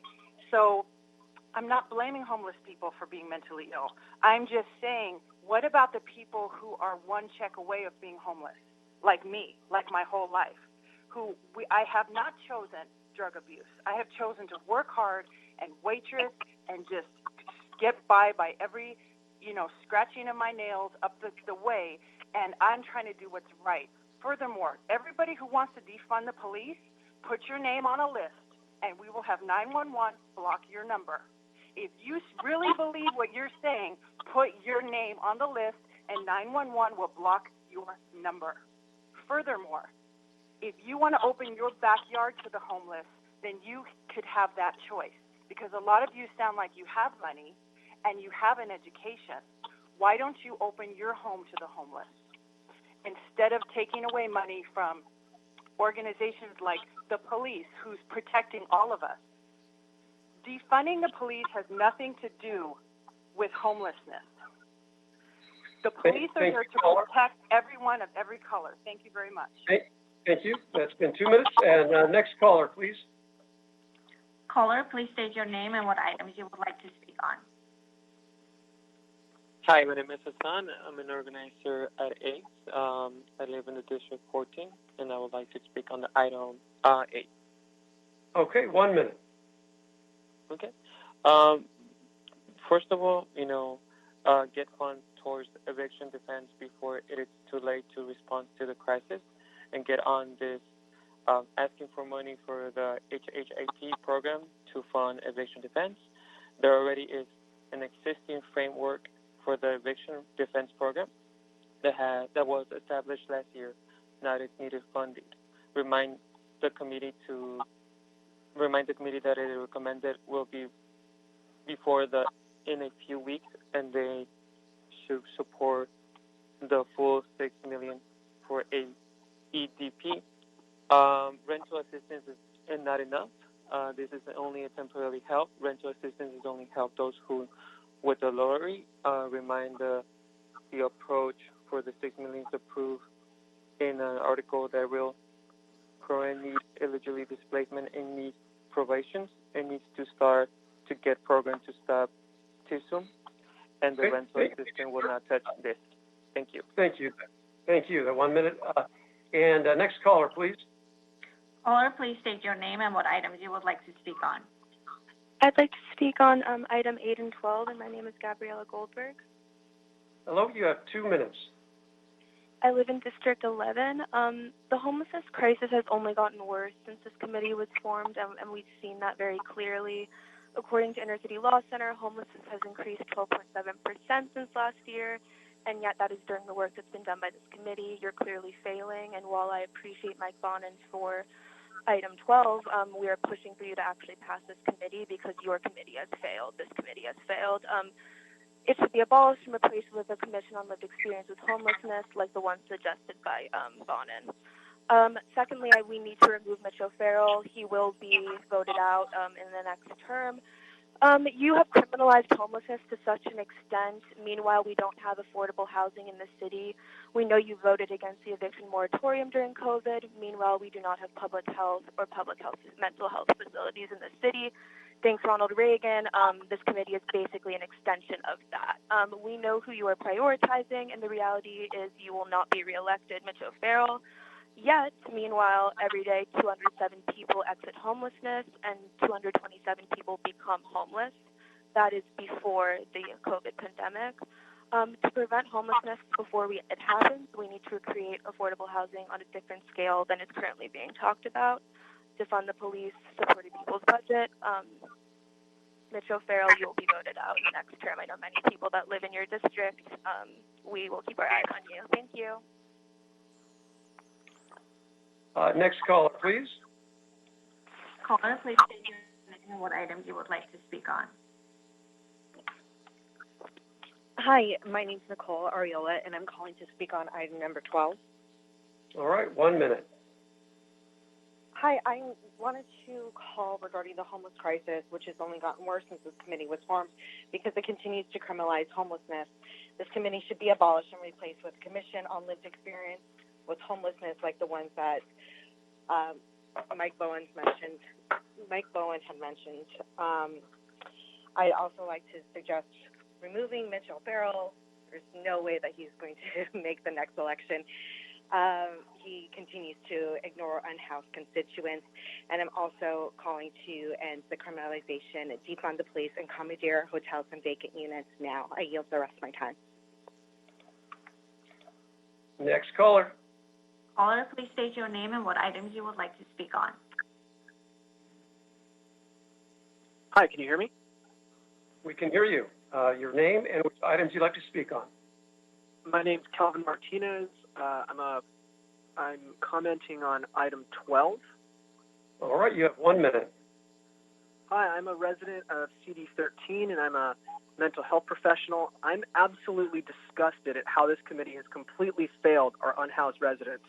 Homelessness increased by 14% under your watch, but somehow Mitch O'Farrell continues to think that he has any meaningful contribution to this conversation. Mitch, why don't you shut up and listen to the unhoused people in your district who have desperately been trying to get your attention. I started working homeless services in 2015, and I've spoken to hundreds of people asking for public restrooms, showers, personal storage, service hubs. No one has asked for more interactions with law enforcement. Come down off your ivory tower and start listening to the people who are trying to avoid dying on the streets of Los Angeles. Thank you. I yield my time. Next caller, please. Caller, please state your name and what items you would like to speak on. Hi, my name is Tara Ash. I'm going to speak on item 8 and 12. Okay, you have 1 minute for each item. All right, since this committee was formed, the homeless crisis has only increased. 3 people are dying every day who are homeless, and with the lack of rent assistance during the pandemic, this population will only increase. We must abolish this committee with zero credibility and replace it with a commission on lived experience with homelessness. We must end the criminalization of the homeless, defund the police, remove Mitch O'Farrell from his position, and commandeer vacant hotels. Again, we are in the midst of a growing pandemic. We must end special enforcement zones, provide harm reduction services, not feet, and implement the people's budget today. Stop spending money on criminalization and put those funds towards housing and services. I yield my time. Thank you. All right, next caller. Caller, please state your name and what items you would like to speak on. Hi there. My name is Tuesday Rose Thornton. I'm in David Drew's district number 4. I would like to speak on item 12, but also on all of the items. Okay, you have 2 minutes for all the items. So first of all, I want to support the establishment of a commission on lived experience with homelessness. I myself am a homeless services provider in Los Angeles. We always say that our clients are the experts on themselves, not us. This committee should be abolished. There's no way that you people can actually have a stake in this since it doesn't affect you whatsoever. I also would like to say that you guys need to start funding the administrative side of Project Roomkey, because I know that there are clients that are sitting there on a waiting list for several months to get into these hotel rooms. You need to make sure that the bottleneck is not happening. You have people in the streets who are ready to move in. You have vacant hotel rooms. Pay for these applications to be processed.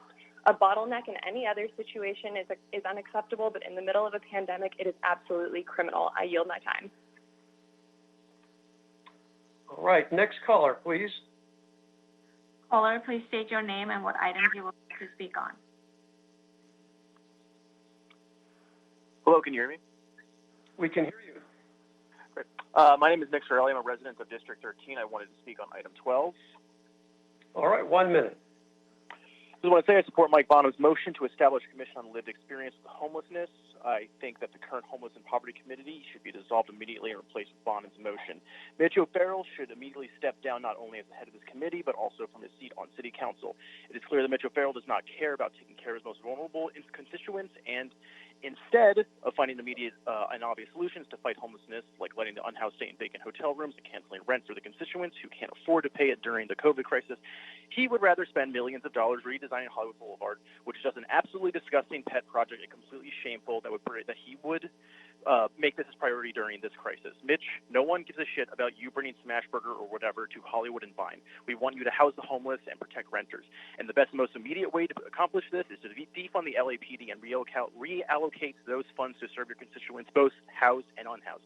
Cancel rent, defund the police, and support the people's budget. I yield my time. All right, next caller. Caller, please state your name and what items you would like to speak on. Hi, my name is Tammy Mishrakian. I'd like to speak on item 12. All right, you have 1 minute.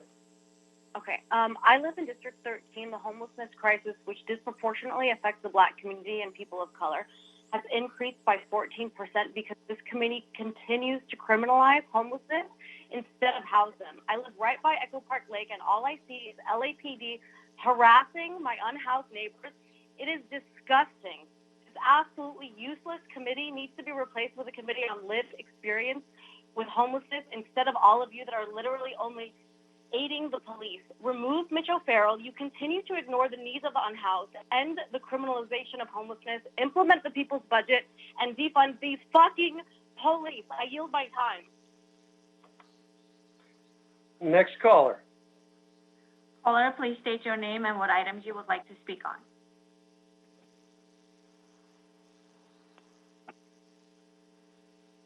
Caller, please state your name and what items you would like to speak on.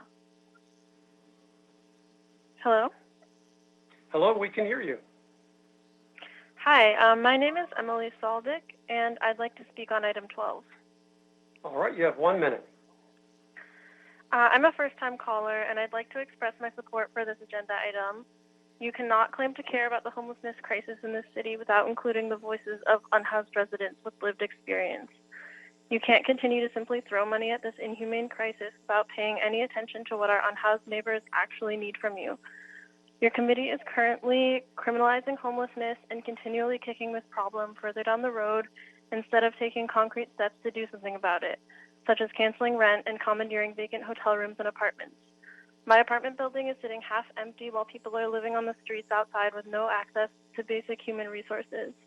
We need to defund the police so that some of their incredibly inflated budget can be used to provide these services to unhoused people instead of sweeping away their belongings so that we don't have to think about them.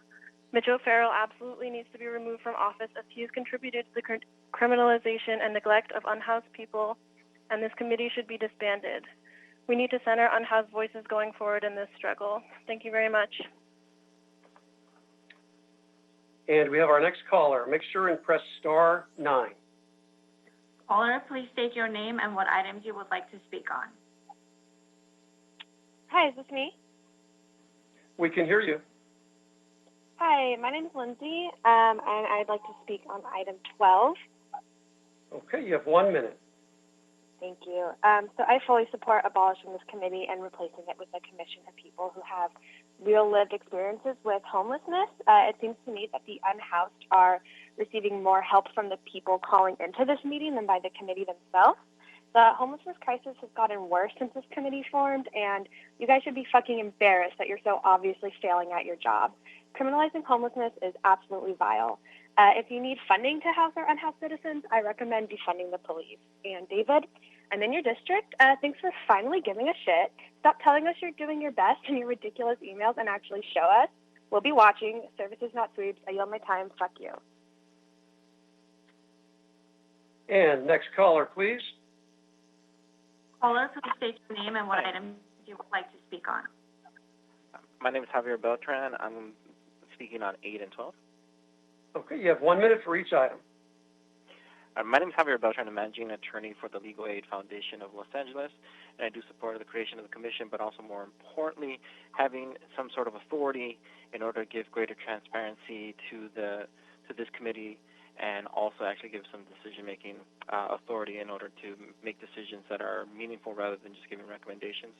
And I'm also here to also urge the housing, the homelessness and poverty committee to allocate Hap funding in accordance to agenda item number 8 for funding in the eviction defense program to protect tenants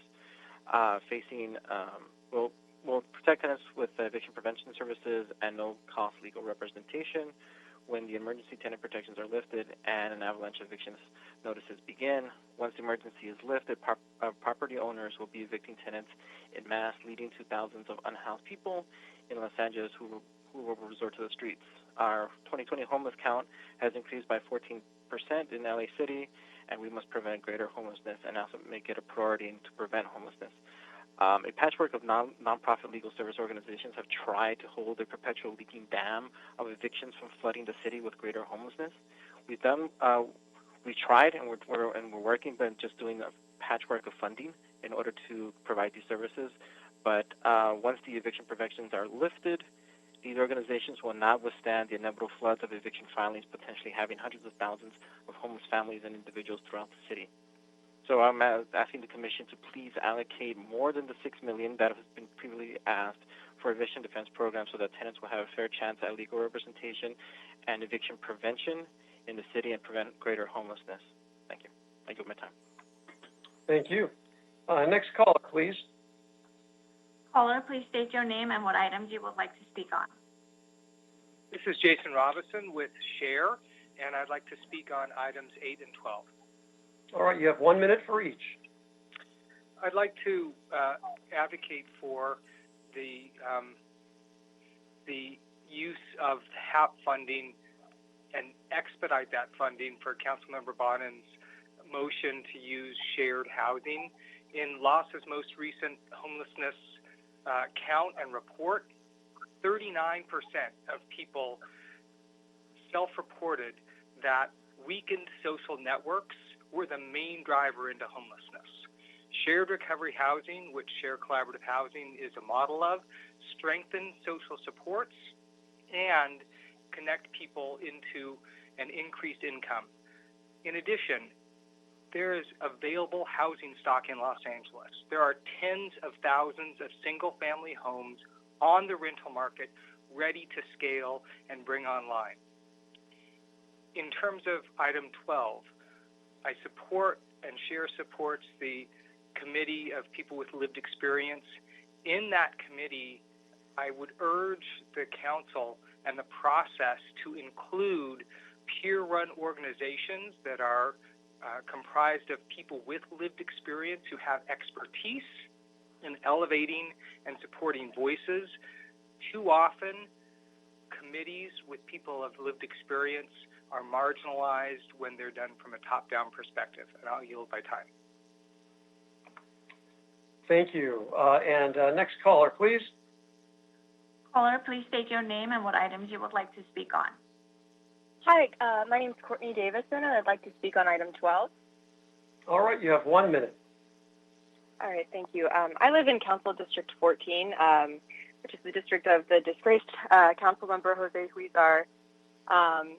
And he might be the only council member who crossed the legal line in terms of taking bribes from real estate developers, but we all know that he's not the only member of City Council who has received funding from developers. I mention all of that because it's relevant here, because City Council consistently shows its priorities are with developers and not with its constituents. Unhoused people are also your constituents. So if you actually want to represent the people, including the tens of thousands of unhoused folks, a no-brainer step, an easy step is to dissolve this committee and replace it with the Commission on Lived Experience with Homelessness, as Councilmember Bonin has put forth, made up of people who actually understand the problem. And I also agree that you need to give administration funding for Project Room Key so that that can actually be implemented. And I yield the rest of my time. All right, thank you. Next caller, please. Caller, please state your name and what items you would like to speak on. Hi, is this me? We can hear you. Yes, go ahead. Hi, my name is Morgan. I'm from District 4. Hi, David. I'd like to speak on item 12. All right, you have 1 minute. Hi, I support the motion that includes people experiencing homelessness on a committee, but mostly I just want to say that it's despicable that homelessness has only gotten worse since the creation of this committee. You guys should be embarrassed that you're so bad at your jobs. But more than that, you should be horrified that people that you claim that you represent are dying on the streets. This committee should be disbanded and replaced with the Commission on Lived Experiences with Homelessness. But that's only the first step. We have the resources to end homelessness in Los Angeles, but our committee continues to invest in the police and invest in punishing people for being homeless rather than investing in communities and support. We need to divest from the LAPD, cancel rent, and create meaningful change in the community. You all need to do better, and David Ryu, you need to do better. I yield my time. Fuck you. Next caller, please. Caller, please state your name and what items you would like to speak on. Hi, can you hear me? We can hear you, yes. Go ahead. Okay. Hi, my name is Sarah. I'm calling to talk about 8 and 12. Okay, you have 1 minute for each. All right. I'll start by saying these are by no means definite fixes, and ultimate eradication of homelessness needs to be the ultimate goal. But defunding the police and reallocating funds are what needs to be done. Those funds only really uphold criminalizing homelessness, killing, and abusing disproportionately Black houseless folks. And replacing this committee with a Commission on Lived Experience with Homelessness is a necessary step.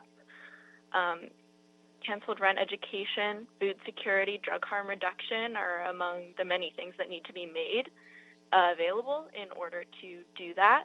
You would know that if you listened at all to folks who have been doing the work to provide them with the resources that the city and this committee continues to fail on.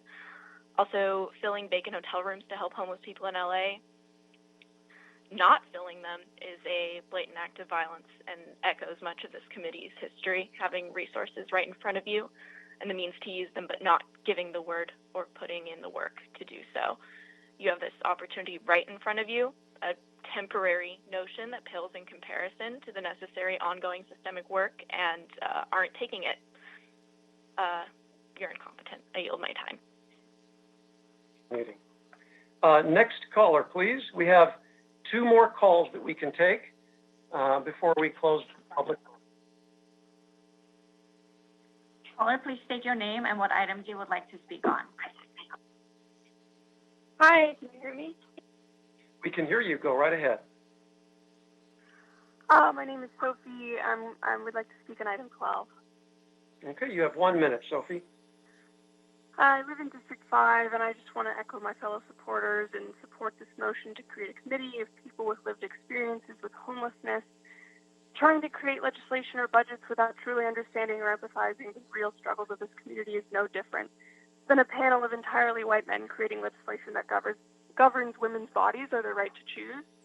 We have to support housing first and harm reduction programs if we want to end homelessness and truly address addiction and homelessness.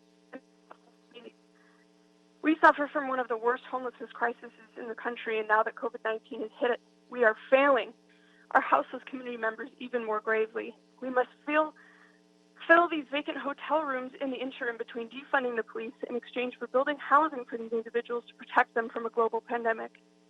Cancel rent, house your community members. Have a goddamn heart. We have the funding. We just have to make the right decision. Thank you. I yield my time. Thank you. Our next caller, please.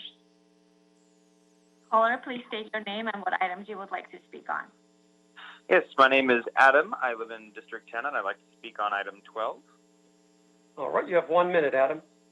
Thank you. So what I don't understand here is that I've seen a lot of you posture by saying that Black Lives Matter. I ask you which Black lives truly matter to you.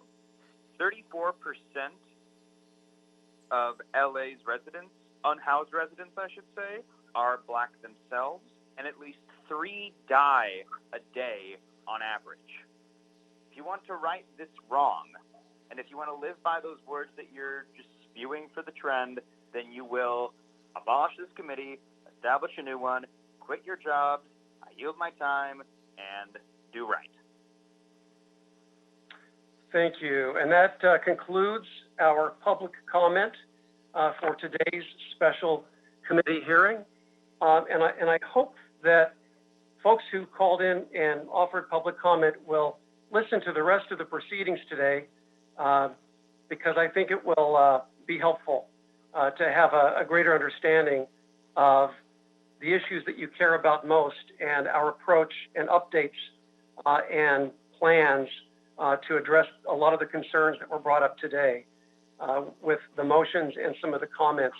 And just for anyone who has any questions specifically, I know that I was mentioned a lot today, as it relates to Hollywood Boulevard and the application that was specific to infrastructure for the master plan, please feel free to call my office, and we can certainly answer questions about that.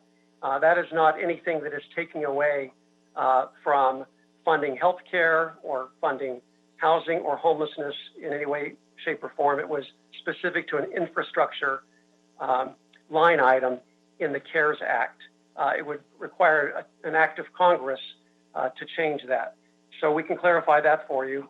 And if any questions about Echo Park Lake that might come up in terms of our services that we're offering there, which include storage, showers, 24-hour restrooms, and the comprehensive services that we have had going at the lake now for a number of months, please feel free to call my office to become better informed about that as well.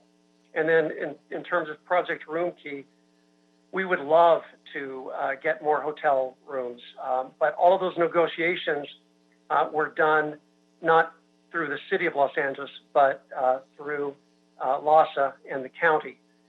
So whatever opportunities we have to take advantage of empty hotels or vacant hotel rooms, we will certainly do that in the 13th District and across the city for that matter. So please feel free to call my office or any of us if you would like clarification or dialogue, or even to give your concerns or thoughts. Anytime, we welcome that. So having said that, colleagues, unless there's an objection, I'd like to move items 1 through 6, 9, and 13 on consent, and items 7 and 10 as amended by the CAO's office at the beginning of this hearing. Could you repeat those numbers again, Mr. Chair? Sure. Items 1 through 6, items 9 and 13 on consent, and then approve items 7 and 10 as they were amended by the CAO.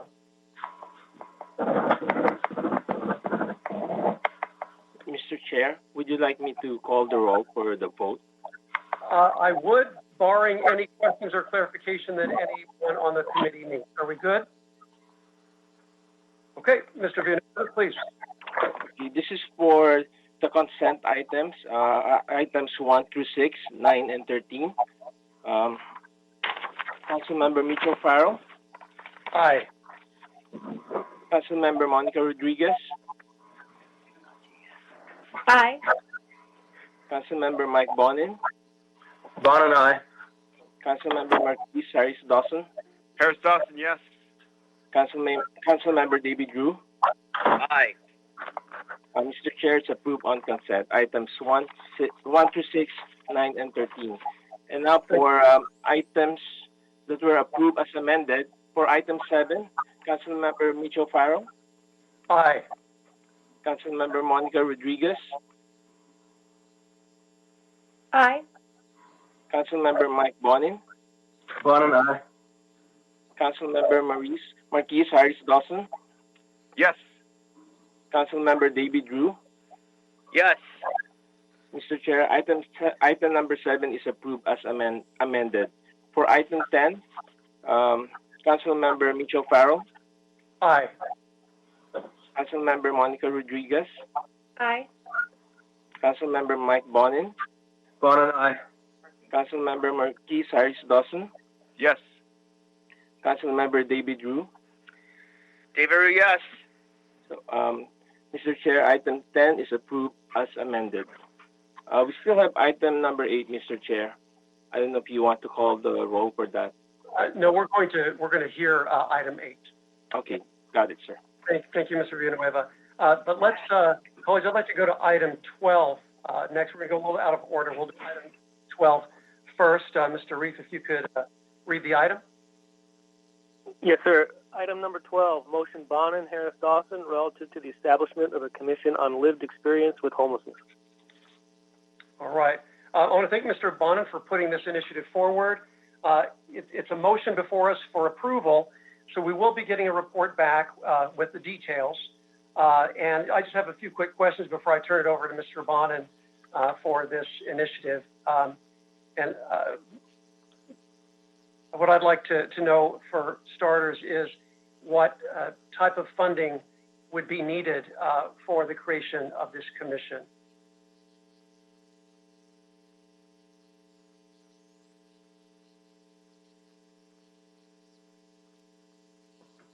Are you asking me, Mr. Chair?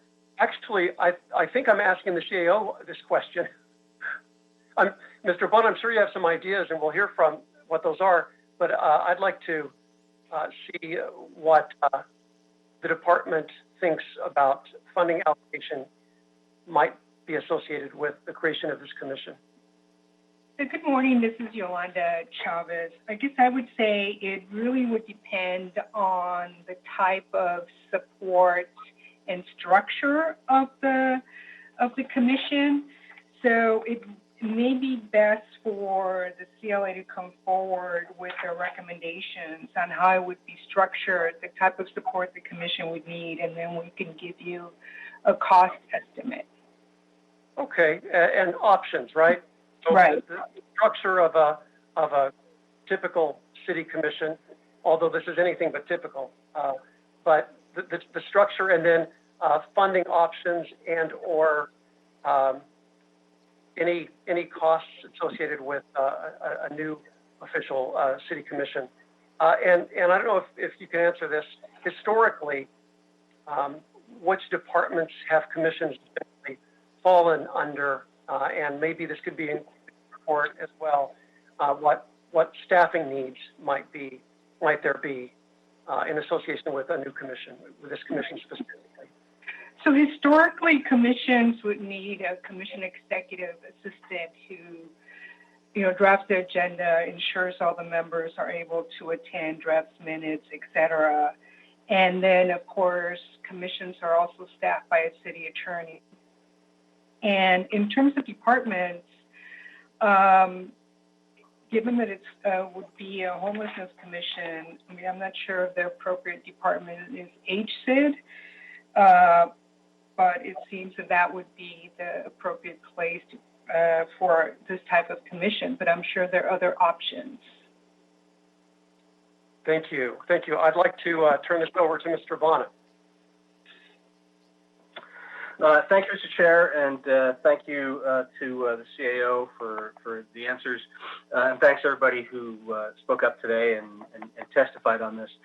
Colleagues, I put this one in a few months ago, and I think I characterized it as the time as something that was simultaneously a small thing and a big deal, because the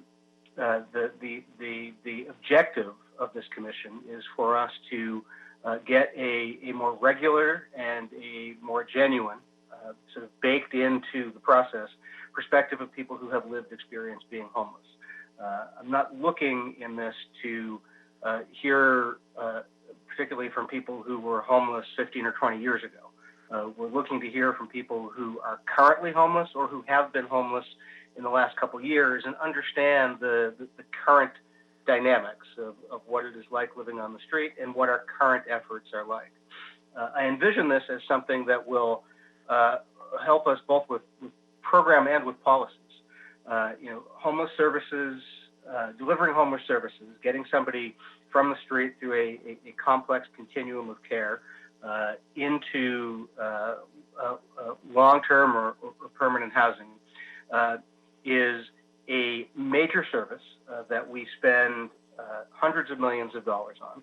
And I think that any company or organization that spends a large amount of money on providing what is effectively a customer service would do well to be hearing regularly from their customers. These are sort of the customers of the services that are being provided. And if you spend time on the streets talking to folks, and I know many of us have, you will hear that they perceive there to be and will describe many flaws in the system. And it's very easy for us, and this happens with any issue, not just homelessness, to feel that the policies that we talk about around the horseshoe, or the virtual horseshoe these days, I guess, get implemented. And there's a lot of difference between the policy and the implementation. It's easy, given how much we spend on outreach, to think that people have regular contact with outreach workers. But we often hear that they don't, or that they can't get a hold of an outreach worker, or the outreach worker's voicemail is full, or the outreach worker has moved on to another agency and they've lost contact. This will also help us in getting genuine on-the-street feedback to policies we have regarding sanitation, regarding law enforcement, regarding any of the different ordinances that come up. My hope for this is that this can either be done poorly and then it's useless, or it can be done right and then it's very useful. There are a couple other jurisdictions. There's a number of different lived experience bodies that sort of advise LASA or that different nonprofits may have.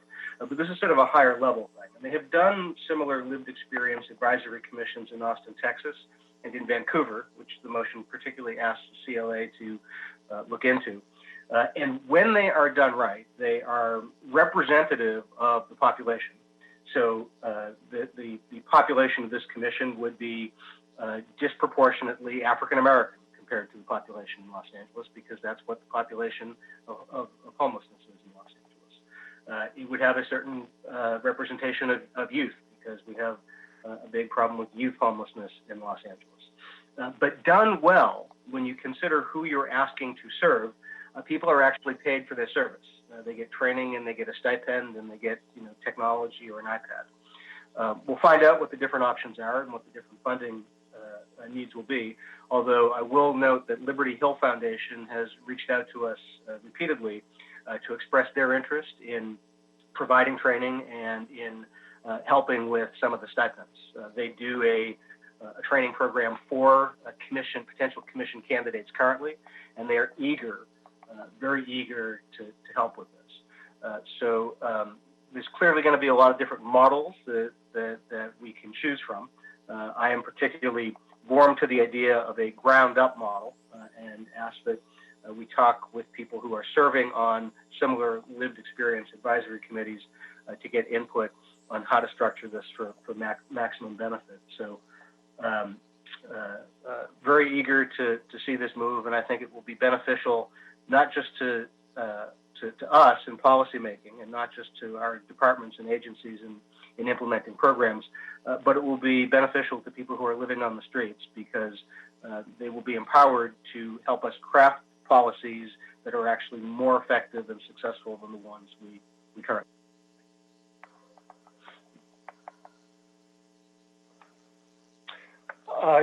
Yes, well said.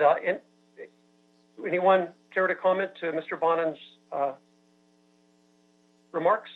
All right. Having said that, Mr. Chair, very, very quickly, I just want to point out that I want to thank Mr. Bonin for bringing this forward, but also we in Los Angeles lead the nation in sort of these user-informed strategies. So employing people who use the services to get involved in shaping the services, and I think it's one of the smartest ways to do business. Indeed, LA has been recognized with this on the gang intervention front, on the education front, and other fronts as well. So I think it's something we got to really put a lot of steam behind, because there's no way to know a problem better than having lived it, and lived it very, very recently. And so being able to have a formal way of getting that knowledge and getting that practice out on our streets is, I think, invaluable. So thank you, Mr. Bonin. Thank you, Mr. Chair. Thank you. Mr. Rue, yes. Yeah, I just want to quickly chime in and thank Councilmember Bonin for bringing this forward. This is something that has been discussed for a long time, and as a matter of fact, having input from people with lived experience. You know, having worked for a mental health hospital and having various programs, clubhouse programs, where unhoused neighbors could come in and do outreach and actually get services. Many programs, even in the nonprofit homeless service arena, is staffed by formerly homeless individuals. And they are the ones who are best suited to reaching out to unhoused neighbors because they have that lived experience. And the unhoused neighbor actually sees how they got back up on their feet. So I think this is a great program and a great endeavor. This is something that's already been used in the nonprofit sector and in the mental health setting. And I've personally been involved in programs like that. So I thank you for bringing this forward, and I fully support this. Thank you. Are there any further comments? All right. What I'd like to do, colleagues, is of course, recommend the motion that we approve it and incorporate some of the discussion items that we you just heard in the report that comes back. We'll like to have this report back at the earliest possible convenience. And without objection, that shall be the order. All right. Thank you. Thank you so much, and well done, Mr. Bonin. I think it's a great idea. Next, we move to item. Chair. Yes. Oh, thank you. Next, we move to item 8. Mr. Chair, would you like me to call the roll on yeah, that's right. We need to call the roll. Thank you. Councilmember Mitchell Farrell.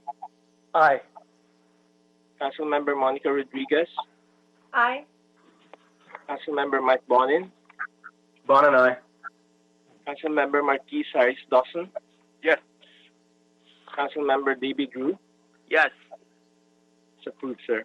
All right. Thank you. That does bring us to item 8. Good morning, Yolanda Chavez with the CAO's office. The report before you is the joint CAO-CLA report outlining the funding recommendations for the Homeless Housing Assistance and Prevention Program, or HAP grant, which we received from the state of California. As you know, the city has received a HAP grant of $117.5 million.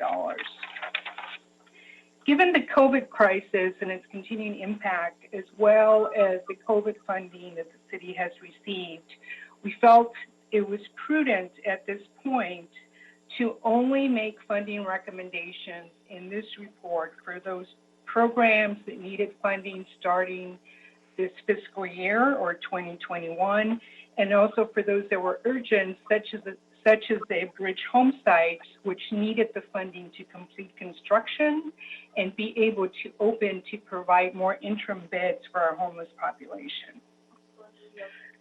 The other recommendations that are included are all of the hygiene programs that provide hygiene services such as bathrooms and showers to our homeless populations, as well as the administrative support that's needed to implement these programs. So the report's recommendations include, one, a couple of corrections from for our November 22nd, 2019 report, since we were able to receive more specific funding or cost estimates for some of the bridge home sites. We're also recommending approval of capital funding for the bridge home site in CD2 and for 2 bridge home sites in CD11, which are currently in operation but came in a little bit over cost, and this funding will help us close out these 2 projects. We're also requesting that you approve the repayment of the reserve fund loans and the GCP loans, a little bit over $21 million, which we borrowed to ensure that none of the bridge home sites were delayed in terms of construction or services, since we were waiting for the HAP funds to come in. And the other thing this report recommends, which is critical because if you look at page 3 of the report, all of those 9 ABH sites on that list are actually opening within the next few weeks, or actually within the next 3 months, but several of them in July. And we wanted to ensure that all of these sites had operating support for the next fiscal year. And an additional 3 sites or 4 sites, including the youth beds, that needed funding for leasing. So wanted to ensure that all the ABH sites were covered in terms of operations and leasing. For the sites that are where we're only requesting leasing, the County of Los Angeles is covering the operations costs for those beds. And again, the funding for all hygiene programs within the city that are all continuing. So none of these programs are new. All of the ABH sites that are being recommended here have been approved, and the hygiene programs that are where funding is being recommended for fiscal year 2021 are ongoing. With the approval of the recommendations for this ABH sites, an additional 808 new beds are set to open within the next 2 to 3 months. If you approve all of the recommendations in this report, a total of $57.4 million, or 49% of the grant, will be committed. The CAO and CLA will report back in August with the additional funding recommendations. We still have $92 million in funding requests. I should note that for this grant, we received over $162 million in requests for the $117.5 million from the state. As I stated earlier, with these recommendations, you commit $57.4 million, but we still have 43 funding requests, 29 from council offices and 13 from departments, as well as 1 from an outside entity, for a total funding request that we still have to review of $92 million. Coming back in August with a funding request enable us to be able to coordinate not only the funding requests that are pending, but also to coordinate with the COVID funds the city received to see what can be covered with some of that funding, as well as to allow us to coordinate on the report back that we're also working on related to the city-county agreement for the new 6,000 beds that the city must create. So with that, the CAO and CLA are available to answer any of your questions. Thank you.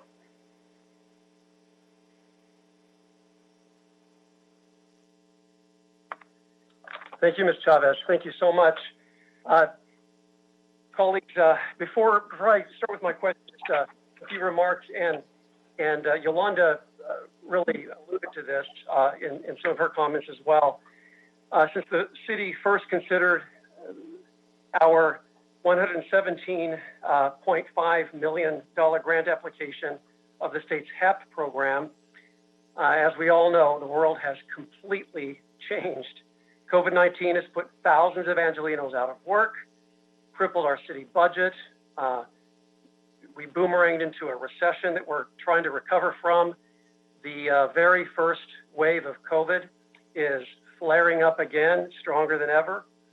And so we have a lot to grapple with, a lot of context within when we discuss this allocation to help the most vulnerable among us. And as has been highlighted and underscored in the zeitgeist after the murder of George Floyd in Minneapolis, the systemic racism that exists within civic institutions, in this particular instance, as demonstrated by an overrepresentation of Black people experiencing homelessness. WASA's point-in-time count for January before the pandemic showed that while African Americans count for 8% of County of Los Angeles residents, they represent 34% of the county's unhoused population. These difficult realities are why the City Council allocated more than $100 million in CARES Act money, along with discretionary funds to help struggling Angelenos with rent subsidies. We cannot shoulder these challenges alone, and cooperation is more critical than ever, as we all know.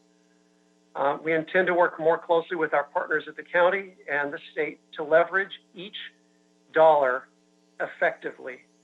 Also, as I mentioned, the coronavirus hitting new levels of infection and mortality, we need Congress to step up and pass the HEROES Act, which will help us to continue to provide critical services to prevent and reduce the danger of homelessness for our most vulnerable communities.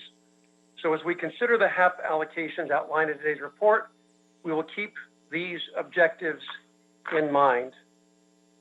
So some of the questions I have, what is the thought behind recommending to approve one portion of the funding now and not the whole amount, given that there were many motions introduced that could possibly use this funding? Also, when should we anticipate a report that will have recommendations for the remaining amount? And, you know, some of those issues that we're talking about were Mr. Bonin's in terms of the shared housing and in terms of our collective desire for legal representation for evictions. Why must we wait based on the deadline that we're facing? And when will we have a bite at that apple so that we don't lose time on this? If you all could address that. Sure. So initially, when we submitted the HAP, the city's application for HAP at the end of January, and then we started discussing all of the funding recommendations we had received. And then, COVID hit and the closure happened. And initially, we thought it would be prudent because we thought we would need some of this money to address COVID. Okay. Maybe we'll get a little further with my next question as well. Oh, sorry. Can you? Sorry. Oh, yeah. I actually clicked off my mic by mistake. Oh, okay. Apologies. So as the CARES Act funding was announced for the city, then we realized that one of the critical things we should do is be able to coordinate so that anything that we could address with the COVID funding, we should address, and that really HAP funding should go, the next portion of the HAP funding recommendation should be used for maybe items that cannot be used, that the COVID funding cannot address, so that we're more coordinated. At the same time as we were releasing the report, the city and the county agreed on creating this additional 6,000 beds. And we will be reporting back on the plan for this after council recess. And so now it makes sense that we coordinate all of these different funding recommendations so it's more comprehensive. And because of the need to be able to fund the bridge home sites, to be able to fund the hygiene, since the contracts and the funding was expiring at the end of this fiscal year, we thought it was critical to continue that more than ever given COVID. And of course, the beds are critical to be able to house our homeless population. On shared housing and rapid rehousing, I can tell you that LASA in this current fiscal year, 2019-20, received $117.6 million for rapid rehousing, which is also used for shared housing. The city itself gave LASA $4.5 million this fiscal year just for rapid rehousing, $1.5 from the city's Emergency Solutions Grant, which, as you know, we receive annually from HUD, and $3 million from the city's HEAP grant. Of that funding, LASA still has a balance of $51.9 million. As you know, rapid rehousing and shared housing are really basically how many folks that LASA can place is really based on the private market, as you know. Apartments are available, housing that's available. And so given that there's still this balance, there's money that we can reinvest in rapid rehousing and shared housing, and it has been, and it's been going on. So it's not like we're not supporting shared, or it hasn't been supported because of this incredible amount of funding, most of it from Measure H, but 4.5 from the city. I'd also like to note that, when since LASA has started tracking within their data system the number of shared housing placements, they just told us on Friday that 23% of the rapid housing placements have been in a shared housing environment. So this is an ongoing program. It's not something that was set to expire at the end of this fiscal year, like our hygiene program and of course our ABH sites needed the funding to be able to be completed. Okay. If these funding recommendations are approved, we'll have allocated over $30 million of HAP funds to a bridge home program for the capital costs. According to Attachment 1, there are 12 bridge home sites under construction, 10 of which are supposed to open between June and July. So some have already opened, and more next month. Right. Do you anticipate these sites, the remainder of the sites, opening on the timeline? And yes. Yes, you do, you said? Yes, we do. Mm-hmm. Okay. All right. And so you feel the capital costs are enough to cover the funding gap caused by any construction delays, or will there have to be any reprogramming of funding? No, we're understanding that these recommendations will cover the capital cost. One of the things we are doing, just so that you're aware, in terms of the HEAP grant that was the previous homeless grant, we are looking at that very carefully because that grant has to be expended by June 30th of 2021. And so we're looking at that closely to see if there's any available reprogramming in that, because we want to make sure that we expend every dollar of that grant before the expenditure deadline. But at this point, we don't anticipate additional capital funding for those that are in construction. We still have at least a couple that are in pre-development, a couple of bridge home sites that are on page 2 of attachment 2. So we should be able to come back in August when we provide the next report on the status of those.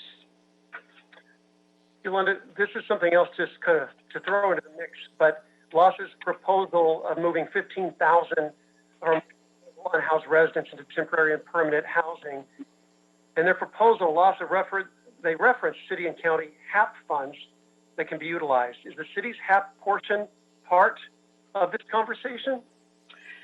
LASA did make a funding request for HAP, and again, that was one of those requests that were not considered at this time because we were focused on the ABH sites and hygiene. So they did make a request for rapid rehousing, and so we will review that for the next funding recommendation. Up to you as the committee as to if you want to include HAP funds as part of that. Yolanda, do you have a dollar amount on that? Let's see.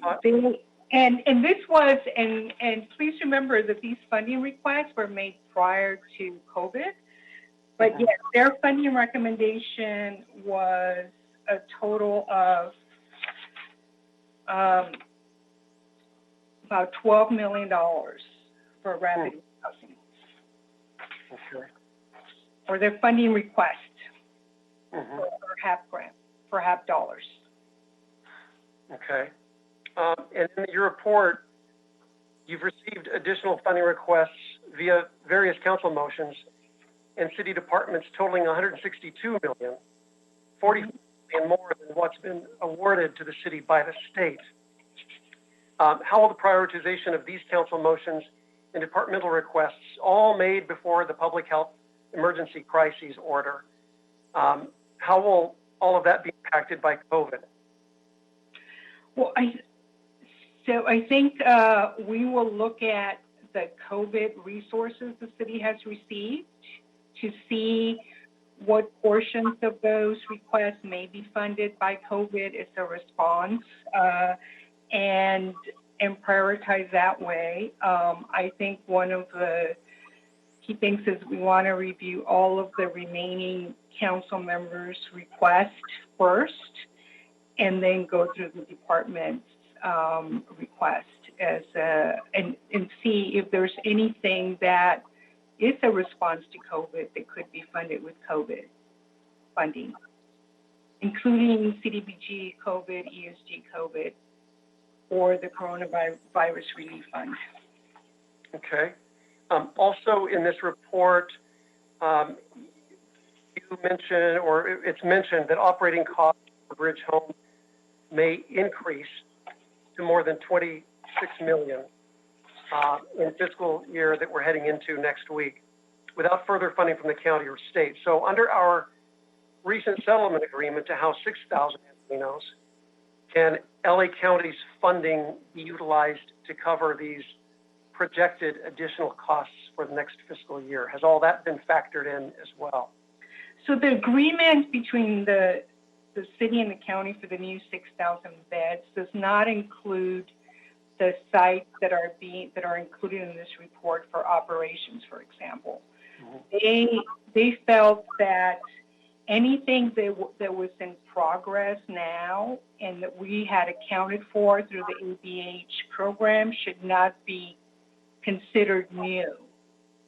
So we were very concerned that the state budget would not include another homeless grant.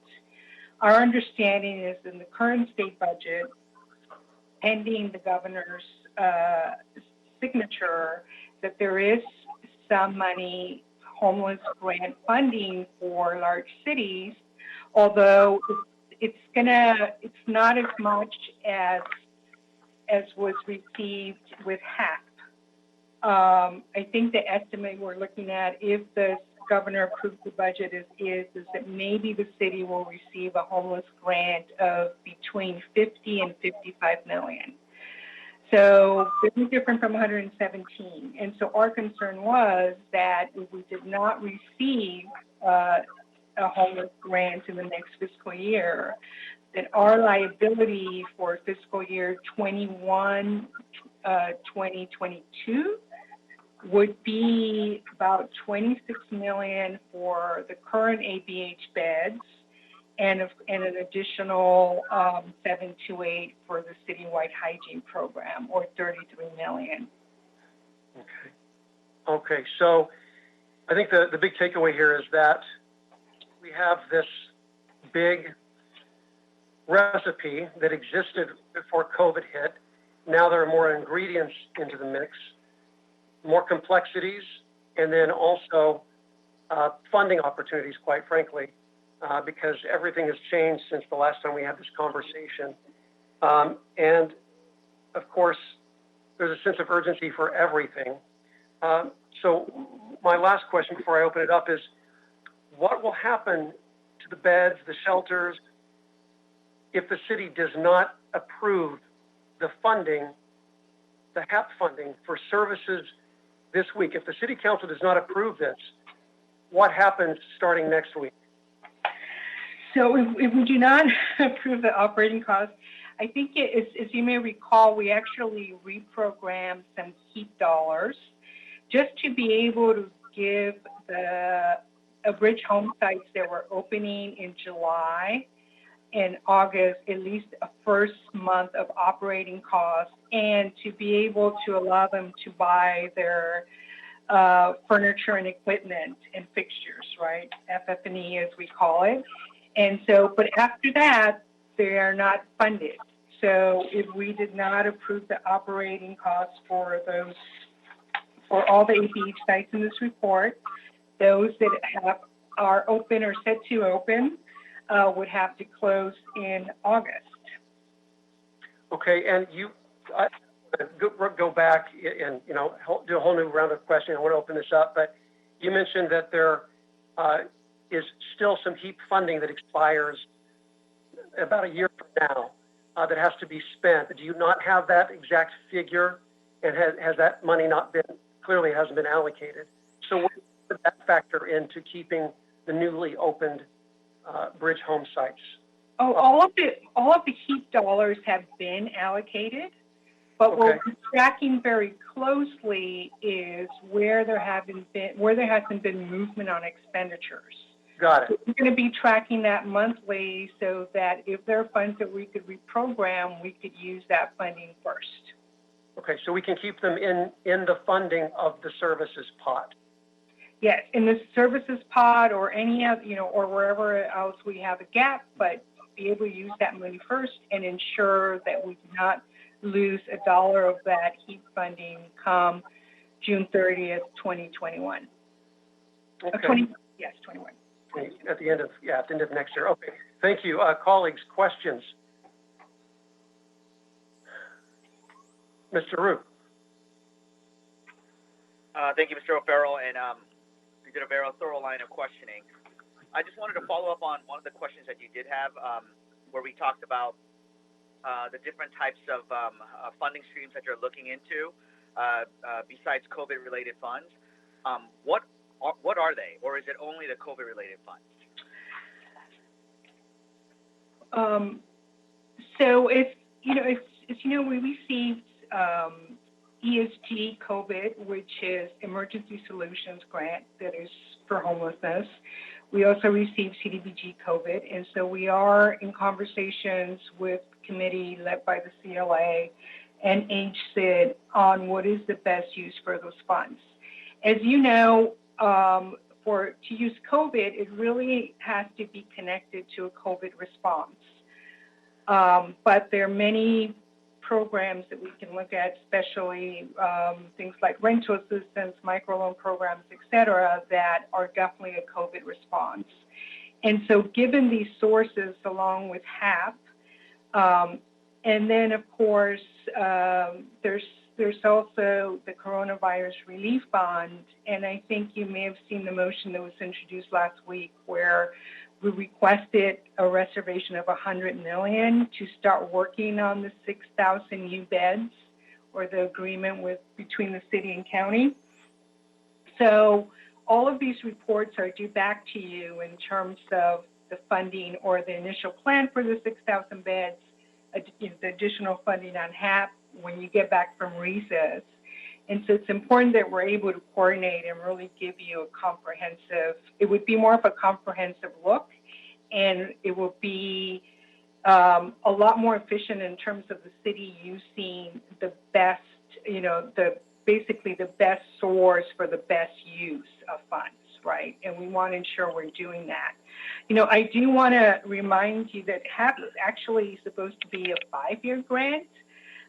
We never expected it to be a 5-year grant for the city because we have such great need, but just wanted to note that. Right. So let me rephrase that question. So I know we're hoping for a lot of COVID-related type of funding from both the federal government and the state, but since especially there was about $162 million in requests and there's only about $117 million in funding, and there's a little bit of a gap. Is there any other source outside of COVID-related funds? And I know everybody's struggling, the state government, federal government, but is the state even looking at potentially giving any kind of monies for homelessness again, or? There is in the current budget pending before the governor. There is a homeless grant included in there, but the amount is not as large as it has been. We anticipate that if it's approved as is, the city would get somewhere between $50 and $55 million. Okay, We would also look at the GCP, for homeless items as well, right? That is in our current budget to be able to fill the gap on some of these requests that we receive for HAP. Okay, thank you.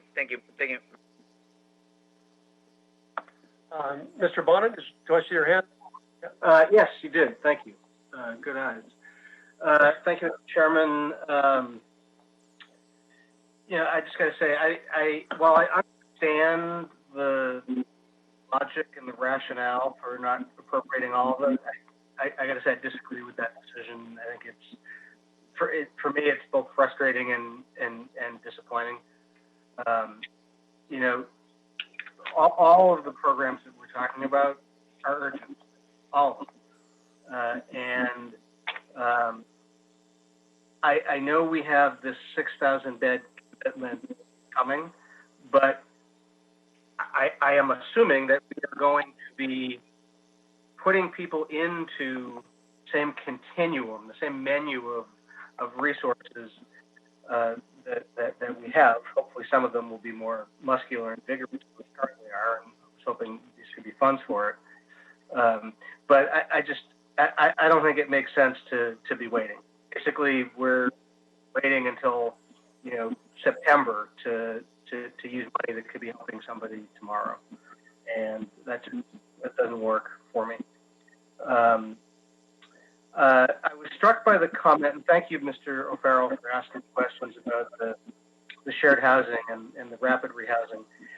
I was struck by the fact that you said that so much of it was unspent by LASA, and that was I correct in hearing that some of the unspent rapid housing, shared housing money at LASA is money we gave them?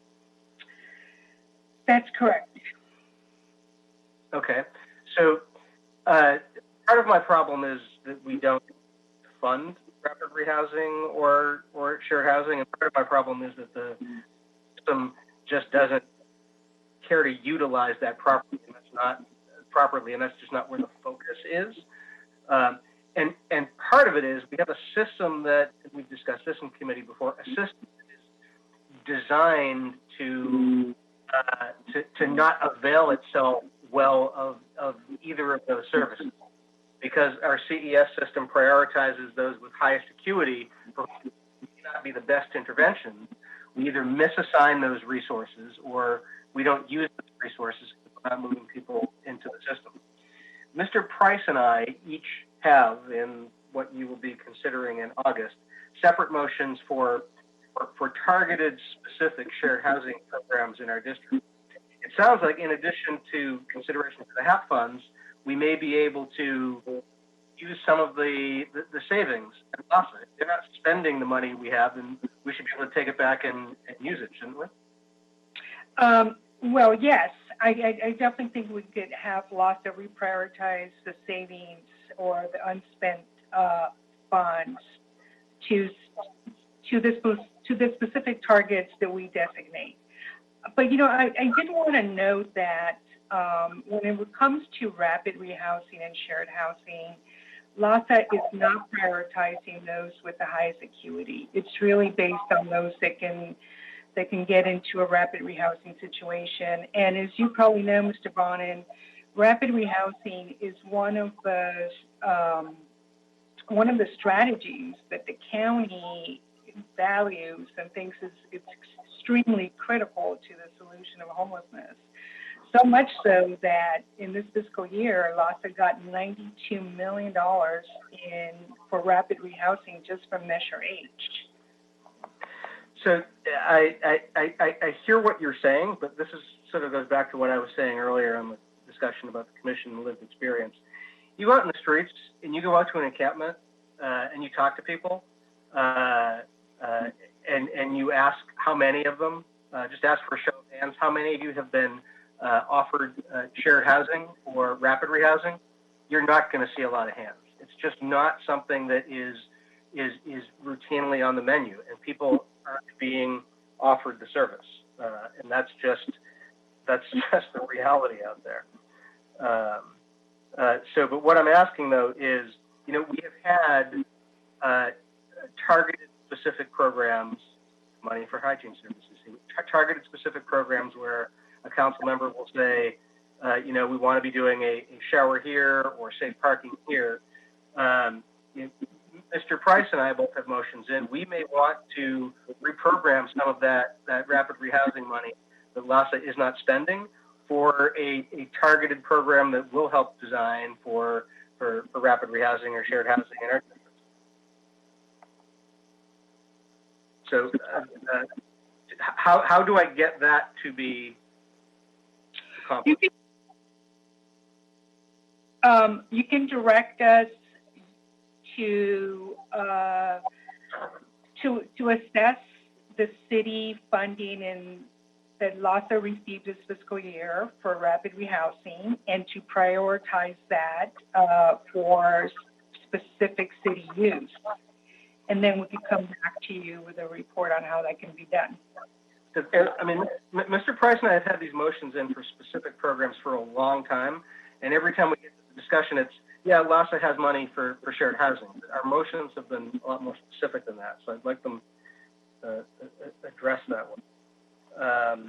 So these are both your Hap Funding motions, right? Yeah. Okay. There was one prior to Hap existing, and then there was another one for Hap that's been in the hopper for a while. And I'm going to lead in here for a second. We have LASA, I think, in the Zoom room. We could ask LASA right now in terms of your priorities, rapid rehousing. There's money from the city of Los Angeles, and of course, we're going to officially request a response to you. But what might LASA have to say right now in terms of this discussion? Thank you, Mr. O'Farrell. This is Jose Delgado, Director of Policy and Legislative Affairs for LASA. I will make sure to have a discussion with Chavez and Councilmember Bonin around specific ask around rapid rehousing. I certainly don't want to speak out of turn if I don't have all the information.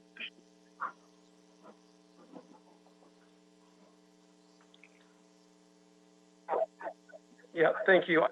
I think to the typical observer who might be listening on this conversation, they're just thinking bureaucracy's in the way.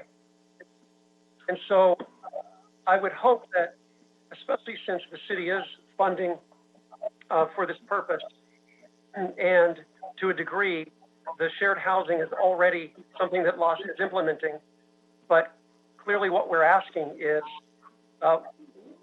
what is LASA's role in the city's objective of incorporating the shared housing and whatever else that we have made very, very clear is our objective in terms of funding. So I think we need to move with a sense of urgency in terms of squaring all of that so that we can adopt at the earliest convenience when we come back to this, so that there isn't further delay, and we can actually allocate and begin funding some of these priorities in the early part of the fiscal year that we're moving into next week. Can I just ask a question just to clarify? Because I want to make sure that everybody understands the goal of, and I get this from Mr. Bonin. So Mr. Bonin, are you interested, because I understand that you want to ensure that that your residents in the bridge home sites in your district, or any homeless resident in your district, is able to benefit from any shared housing or rapid rehousing opportunities. So really having LASA being able to track when they're placing, again, residents from your district within a rapid rehousing or shared housing opportunity, even if those opportunities may not be in your district, because again, since they're dependent on the private market for this program, that's what you want. Is that correct? Well, having the info on who has been housed would be nice, but my goal is to get people off the street tonight, not in 5 years. Whether it is the bridge housing that we have, which is not supposed to be a place where people stay for 6 months. No. Moving people in and out and opening up the beds. I want there to be a pathway quickly out of the bridge housing. And then when it comes to the Judge Carter thing, I don't want to be doing pallet shelters. I don't want to be doing emergency shelters. I want to get people, instead of in a shelter where they're going to get locked into homelessness for a while, I want to get them into a bed and in a stabilized living condition. And we've got to be be more aggressive about that. And I know there's ways to do it because we heard from one of the service providers during public comment saying, yeah, we got beds available tonight. We got rooms. Bring them on. So we got to be doing that. I'll just say to close because I've spoken a while, and thank you for your time, Mr. Chair. Is I really think I'm not going to vote no because I don't want to oppose the funding of bridge housing that we need to do. But I really wish we had funding for the eviction defense and the right to counsel in here. I really wish we had more funding for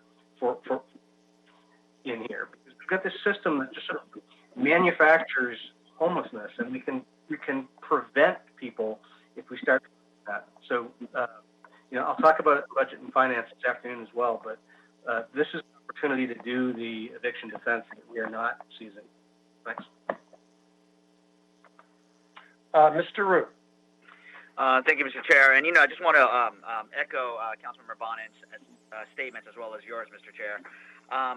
It's not just rapid rehousing, but it's also scattered site housing, a different type of motion in the same line, which I introduced as well. I am a little, I think especially now during times of COVID, we need to have as much services on the ground immediately. But we need this money to go through, so I'm also going to vote yes, but especially for the 51 million, the 51% that's not allocated yet, I am for getting as much services out there as soon as possible. But if we are going to, whether it's our monies or whether it's money, something I think you said $50 million that LASA has that's just not being used, and if there are opportunities to get that money back so we could have immediate programs. I mean, scattered site housing is another thing where, especially after the Judge Carter settlement, we have so many people in unhoused neighbors in our various shelters that are going to close. And when they close, we are not going to be able to build a bridge home program or a permanent supportive housing program in 6 months. We know it takes at least 1 to 3 years to build, but scattered site housing, which is a different version of rapid rehousing, but however longer term, could be done immediately. So I'm looking forward to that coming back to council so we can develop that program robustly and put money to it so we can literally get people off the streets. Thank you. Thank you, Mr. Rue. Thank you, Mr. Bonin. Ms. Rodriguez, I cannot see you on the screen, so if you would like to make remarks, please speak up. Mr. Harris-Dawson, anything else? Okay, I think we're good. Just last thing before we approve this amended report is that clearly there is an enormous opportunity to work with a greater sense of urgency and in greater collaboration with LASA and the county. That's abundantly clear. I think one of the frustrations that I've had for a year and a half now that I've been chairing this committee is that LASA doesn't seem terribly nimble.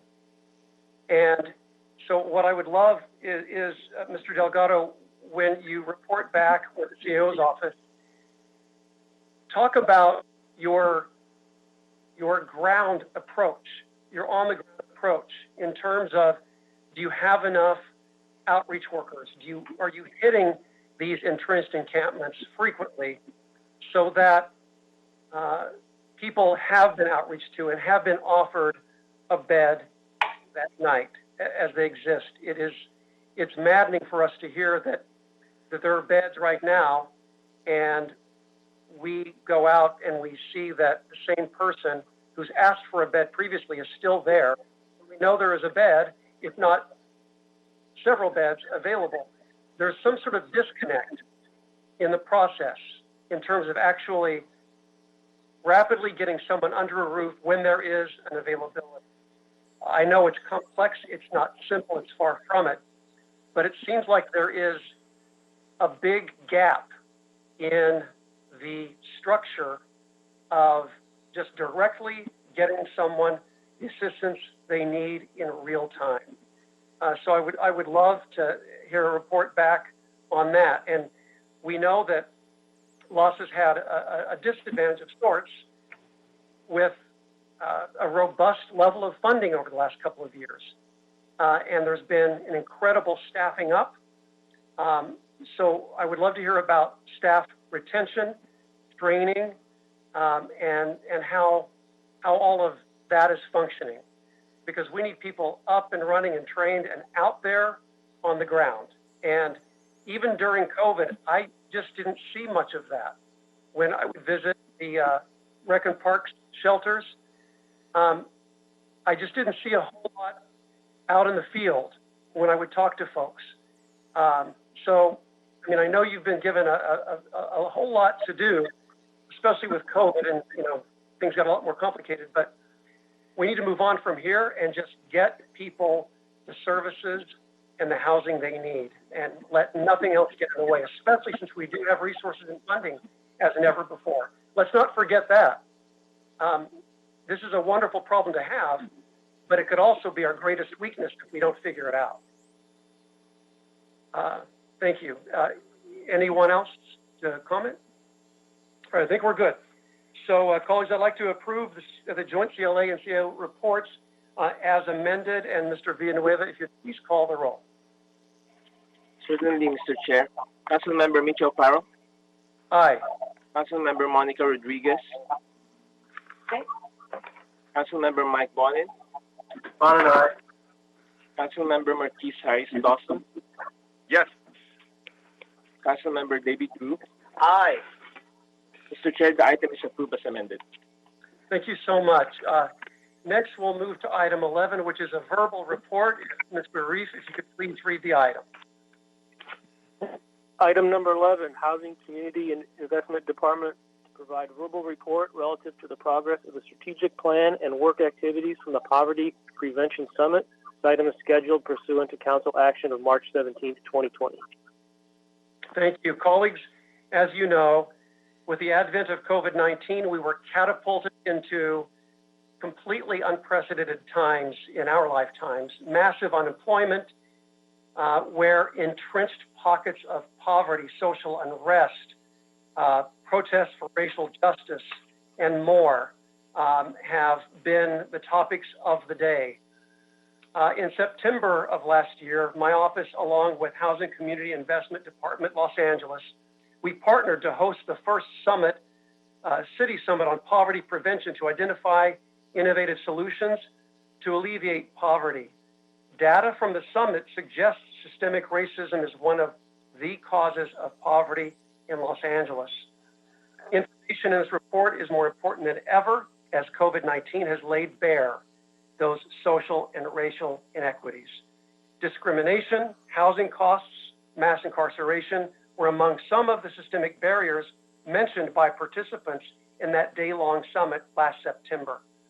Action items from the summit include, but are certainly not limited to, a commitment from the city to reduce poverty by 2030 and increase economic resilience for low-income families and our most vulnerable.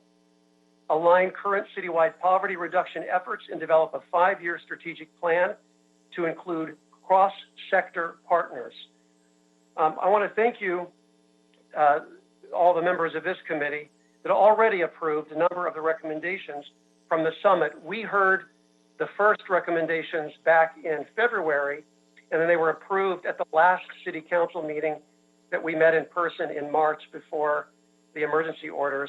And what we approved is the following: the development of a poverty reduction strategic plan for reduction by 2030, identifying current and planned city poverty reduction efforts, as well as gaps, inefficiencies in existing programs to develop strategic cross-sector partnerships, developing a Los Angeles-specific poverty definition, more specific and tailored to Los Angeles' needs than federal definitions of poverty suggest, and a metric to enhance decision-making and programming allocation to supplemental federal poverty level data, and instructing the HCLA to partner with the Workforce Investment Board and the EWDD to create a workforce development strategy to break the cycle of intergenerational poverty. Summit attendees also asked for better coordination among the city, county, private, and nonprofit sectors, a multidimensional view of poverty taking systemic injustices, trauma, and history into account to better understand the causes of poverty, to develop inclusive and equitable strategies to combat poverty.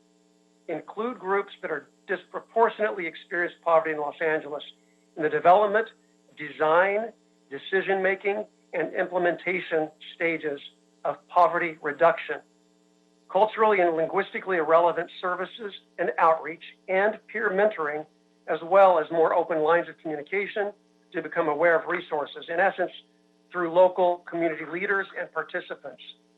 In terms of workforce development challenges such as credit, history, and arrest records, Summit participants suggested some of the following ideas: dedicating resources to expunge records, partnering with the private sector to incentivize hiring folks that have criminal records, and creating pathways to employment within city government. This was a landmark report, identified a number of problems facing Los Angeles, and since COVID-19, the need for action has only increased. The COVID-19 data bear out this narrative. 1 in 5 LA County workers are unemployed. Vulnerable communities. Per LA County Director of Public Health, Barbara Ferrer, COVID-19 death rate is 4 times higher for people living in higher levels of poverty. Vulnerable communities with high concentrations of essential workers and people with underlying health conditions are disproportionately impacted. Seniors.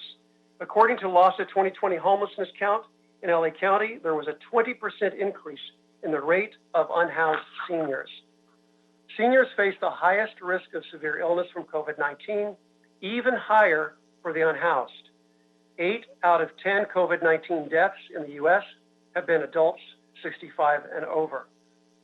Although Project Roomkey helped unhoused seniors, it was met with mixed results. We must continue to support food assistance programs to keep seniors safe and fed. The pandemic and demonstrations have laid bare the deep inequities in our city and have only underscored the urgency that this moment calls for. Over the past several months, we've already begun taking much-needed steps to protect the lives and livelihoods of the most vulnerable communities. HCIT LA Summit report notes that 58% of LA renters are rent burdened. That has not improved with COVID-19. The City Council has made great strides in addressing some of these problems by waiving late rent fees, prohibiting RSO rent increases, as well as a number of other COVID-19 related eviction protections to help keep people housed. The council unanimously approved allocating $100 million from the city's Federal CARES Act fund for the city to in our emergency renters assistance subsidy program. Many of us have reprioritized discretionary funds to allocate to help renters in our own districts. $1 million in the 13th and many more across the districts from many of you, in addition to the $100 million. Youth. Although young people are not as susceptible to dying due to COVID, this past year there was a 19% increase in youth homelessness. And so that's 19% for youth, 20% for seniors. In 2019 alone, 29% of youth experiencing homelessness reported involvement with foster care, and 43% had experiences with the criminal justice system. It is our duty to continue to uplift our youth by providing them with education, training, internships, and jobs to prevent them from falling into homelessness.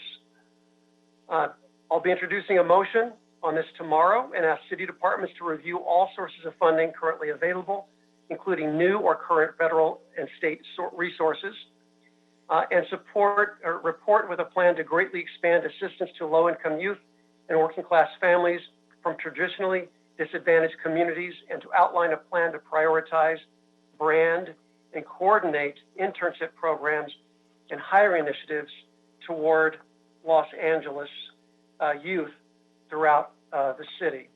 I have to just really highlight the incredible work of our Housing Community Investment Department.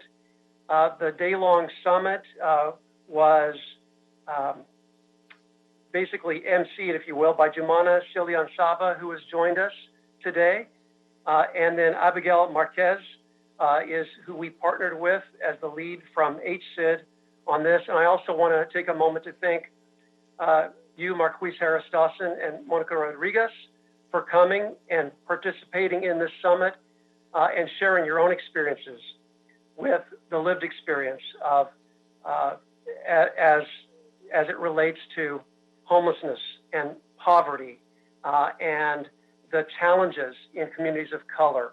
It was really quite a remarkable day, and this is really quite a remarkable report.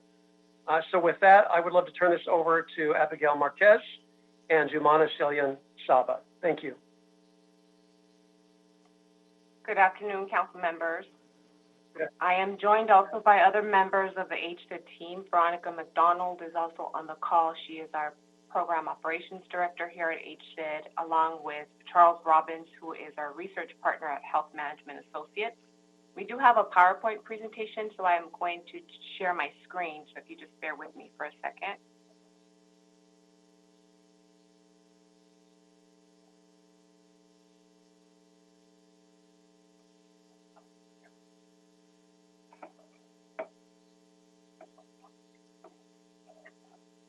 Can you see the screen, the PowerPoint on the screen? I cannot.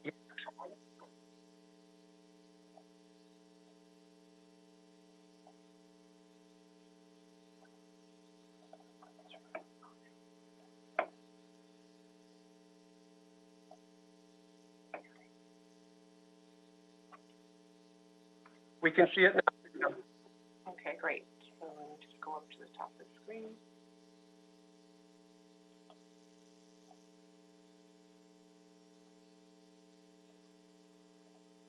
Okay.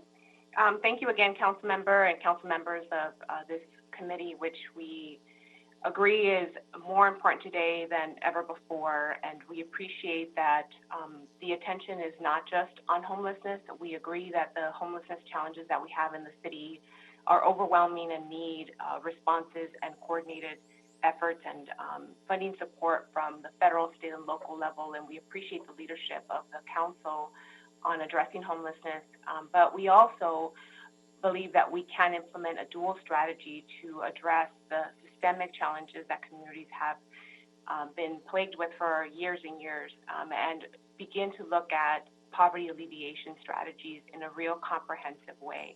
So we are happy to just give you a very brief overview of the report that we did share. We did drop off copies of the report at all of your respective offices last week.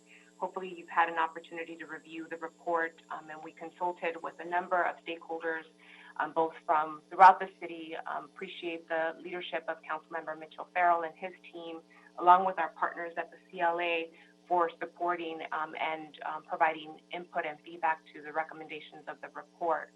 We also would like to provide you with an update on where we are with the implementation of the strategies of the report, and also discuss some new opportunities that are on the horizon, specifically with how HCID is proposing to implement and utilize our community services block grant funding that is allocated by the state to the city, specifically to HCID as a community action agency. The Councilmember O'Farrell talked about some of the challenges, and just to set the stage, we've shared with you, and you know these statistics far too well, that are in our city. We have close to 800,000 individuals currently, or before the pandemic, who are living in poverty. What's really heartbreaking is the number of children that are also living in poverty. 31% of our residents are living with poverty and are children. 1 in 3 city adults who live in poverty work full time, which demonstrates that people are working full time, often living with multiple families under one roof, trying and struggling to make ends meet. And just to give you a quick snapshot, and the council member talked about these strategies and statistics as well. But before COVID, we were seeing a record-breaking or unprecedented number of individuals who were homeless. Our poverty rates were increasing, and we were at a record low unemployment rate. Currently now, post-COVID, or now that we've seen the pandemic and how it has impacted the city of Los Angeles, we're seeing a record high unemployment rate in the city. And again, statistics that unfortunately you're all too familiar with the city now having the third largest unemployment rate in the state of California, as reported back in April. The Los Angeles Unified School District has also reported that 1 in 3 students across the district are without high-speed internet or access to a computer. So it's impacting, it's increasing our educational disparities. And we, again, have seen a variety of different reports that are highlighting the number of African Americans and Latinos who are disproportionately impacted by COVID. And we're very concerned as a department and as a collective body with increased displacement. We know that before the pandemic struck our country, we were already seeing a high number of households who were being displaced or evicted. I think there was a report by the Eviction Lab that talks about 1 in every 4 minutes there was a eviction that was being filed across the country, and that was when we had a 4 to 8% unemployment rate. So we can expect to see a record number of evictions, much higher than before the pandemic struck. Now that we have a close to a 20% unemployment rate, specifically here in the city of Los Angeles. So I'm going to turn it over now to Jumana Silian-Saba and our research partner at Health Management Associates to describe some of the progress that we've made with implementing the strategies of the report. And then I'll come back along with our Director of Operations to walk through some of the strategies that we are looking at implementing with utilizing the Community Services Block Grant funding. Jumana, are you on the line?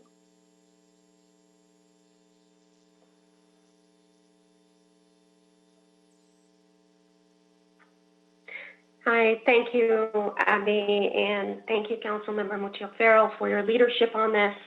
As you heard from Abby and as you laid out, Councilmember, in terms of the outcomes and what came out from the Poverty Summit is far more relevant today than it was back in September. And with that, we are now moving forward to the implementation phase, and that is the phase in which we are going to take the outcomes and the goals that were identified from the summit and put them into an implementation through a strategic framework.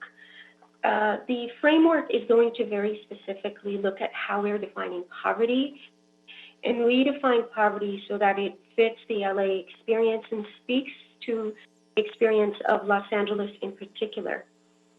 That will then lay the foundation for us to begin to look at poverty reduction goals that provide a look at citywide impact. One of the things that came out very clearly in the summit, as well as in the focus groups that followed, was that there are a number of various programs that are operating throughout different city departments that do have an impact in terms of equity and poverty prevention. However, none of those programs are measured through a collective impact. And so our aim through the implementation and through the framework is to establish those city-wide goals to where we are then measuring all of the city programming throughout the various city departments that are operating in that space. The framework Jumana, will very much focus on intergenerational poverty, and we'll look at how we can increase equity and economic resilience. And I know, Councilman, you, yeah. Can you hear me? Jumana, you've been cutting out a little bit. maybe we could have ITA lean in and see what the problem might be. Are you able Now to we hear can me? hear you a little better.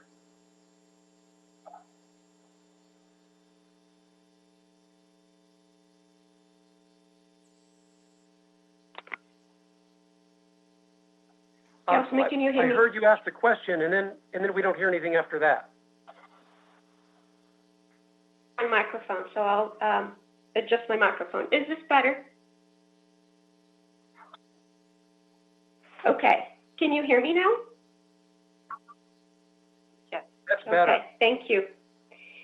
So I'm just going to highlight a couple more things, and then I'd like to turn it over to Charles. And as I was noting, the strategic framework is going to very targetedly focus on intergenerational poverty, and in particular, the mention of youth and upward mobility for young people and economic resilience are things that are going to be a core focus of the framework. The last portion that I want to really highlight and bring forward, and that is the coordination of investment. And as I heard several of you discuss investments and where investments are going in our much broader, bigger conversation around investing in communities, part of what we're intending to do in this framework is to coordinate these various investments that are happening throughout the city in various city departments so that those investments are then aligned with the implementations of our goals. And this is sort of very broadly speaking what the framework and the development of the strategic framework is intending to do in this next phase. Now, what I'd like to do is turn it over to Charles, who is our key partner from HMA, and they are going to carry us through the implementation phases. And I'll let Charles speak a little bit more about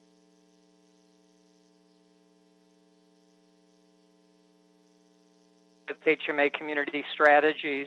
Our research team is utilizing a collective impact model for developing the framework. Our aim is to develop a coordinated strategy with input from a cross-sector of participants. And this will occur through some interviews, focus groups, surveys, as well as some virtual town halls. Our interviews have actually started to commence today, and they include stakeholders from the Community Advisory Board, members of the Commission on Community and Family Services, council members, representatives from the mayor's office, the private sector, philanthropy, and community members with lived experience.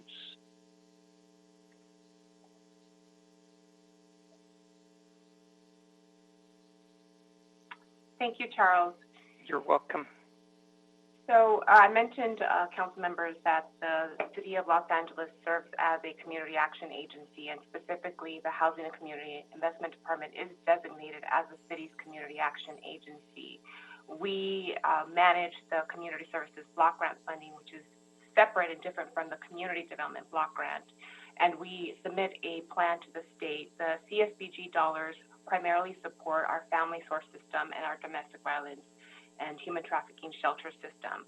What we are proposing to do with the CARES CSBG supplemental funding is to continue to support both the family source system and the domestic violence and human trafficking system to augment existing efforts under what we are proposing to call a recovery and resiliency framework. And we're going to walk through some of the program ideas that we will be transmitted in a formal report in the next coming days.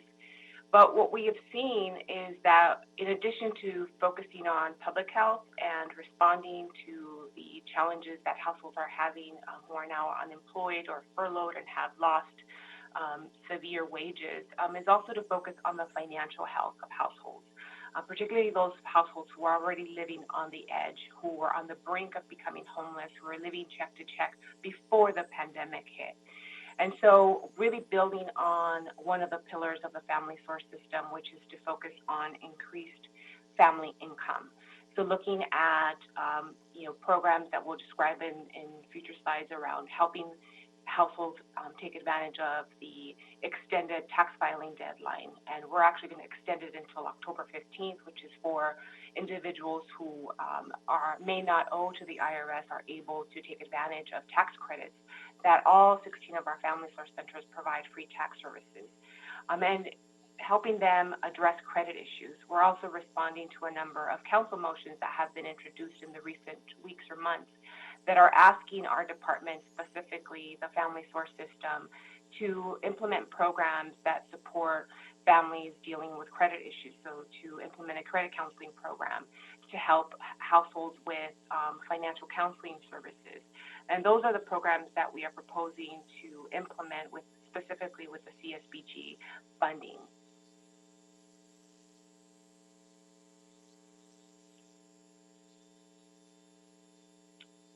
I think one of the slides is cutting off, but I just wanted to quickly talk about, before we talk about emergency rental assistance, is to talk about the work that we've been doing with the family source centers with respect to the Angelino Card program. The Angelino Card, as you all know, is a program that was supported by the mayor and the Mayor's Fund for Los Angeles.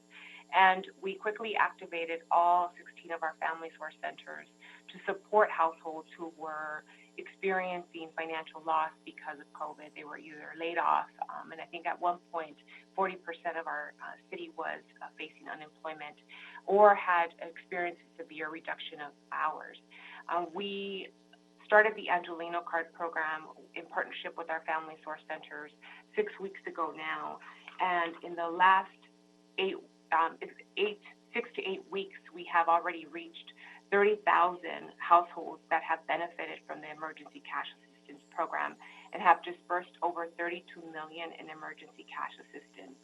And just to give you context and perspective, the family source system serves approximately 40 to 40,000 individuals annually, and this is an unduplicated number of city residents that we support in a variety of different ways. We provide them with transportation vouchers or counseling services or access to any of our programs and courses that we offer, from ESL to computer literacy to financial literacy. And that is a number that we're very proud of. The Family Source System was also recognized by the National Community Development Association as a national best practice in how we're utilizing our block grant funding to measure impact. And just in these last 8 weeks, we've served, as I mentioned, close to 33,000 individuals. So it just gives you perspective. In the last 8 weeks, we've served this high volume of people that we're typically serving over the course of the year. We are also going to be supporting the rollout of the emergency rental assistance program. Our family source centers, because of their experience with helping to determine eligibility both on income and city residency, will play a key role in supporting the implementation of the emergency rental assistance program. And we're going to be gearing up for that. We're going to be utilizing, as you all know, an online system that will allow for applicants to either upload their documents, and if they're having a hard time uploading their documents, they'll be able to make an appointment at any of our 16 family source centers to receive additional support.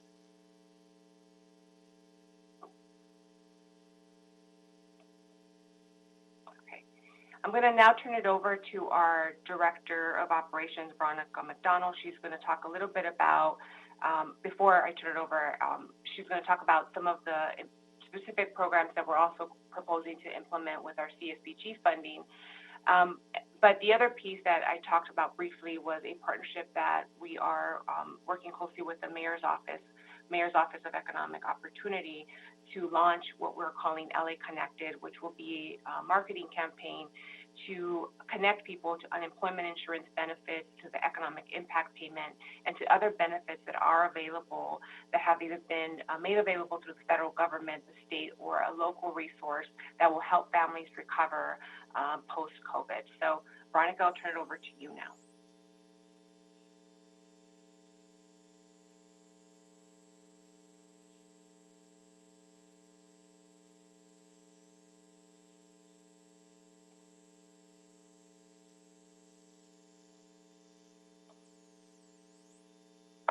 Ms. McDonald, I think you're on mute.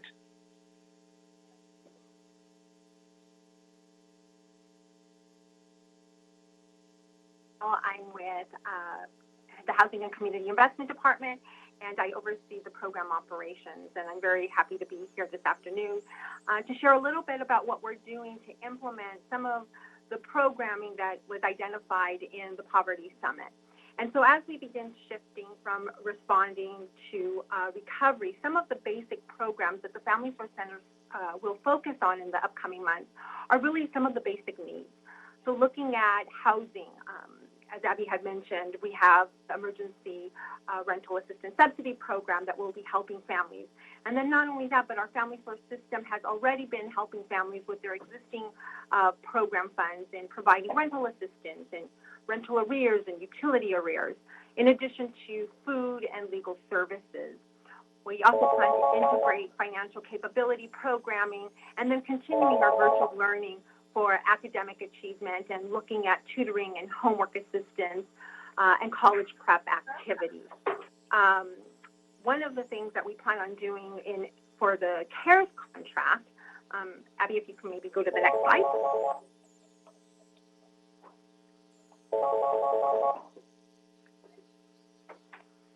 So our CARES Act funding is one-time funds that we receive from the Community Services and Development Department at the state.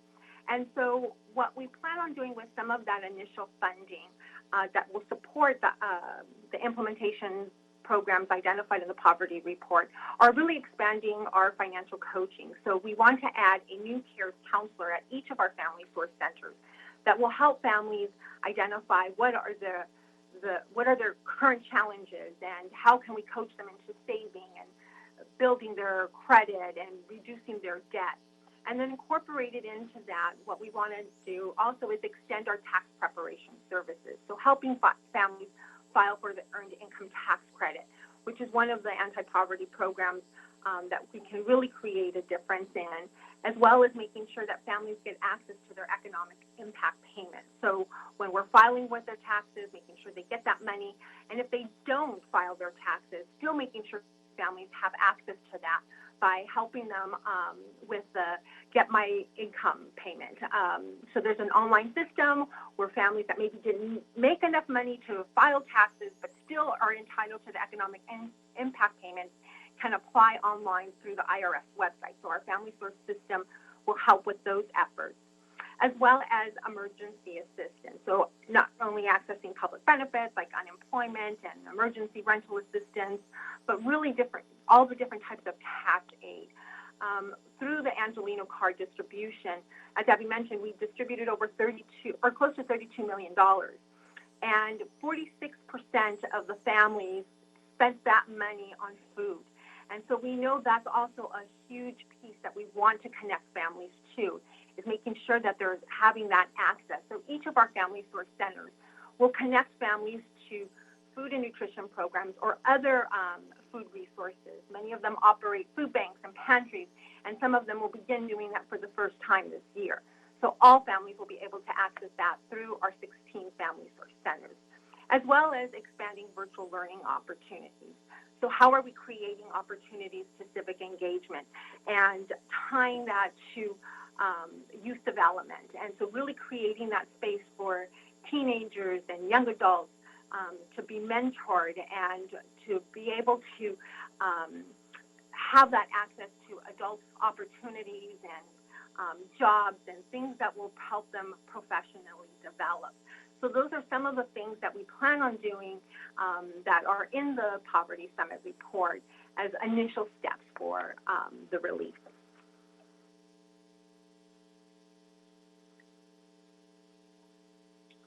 Thank you. This concludes our presentation, but we are happy to answer any questions. So I'm going to stop sharing the screen and answer any questions that you may have.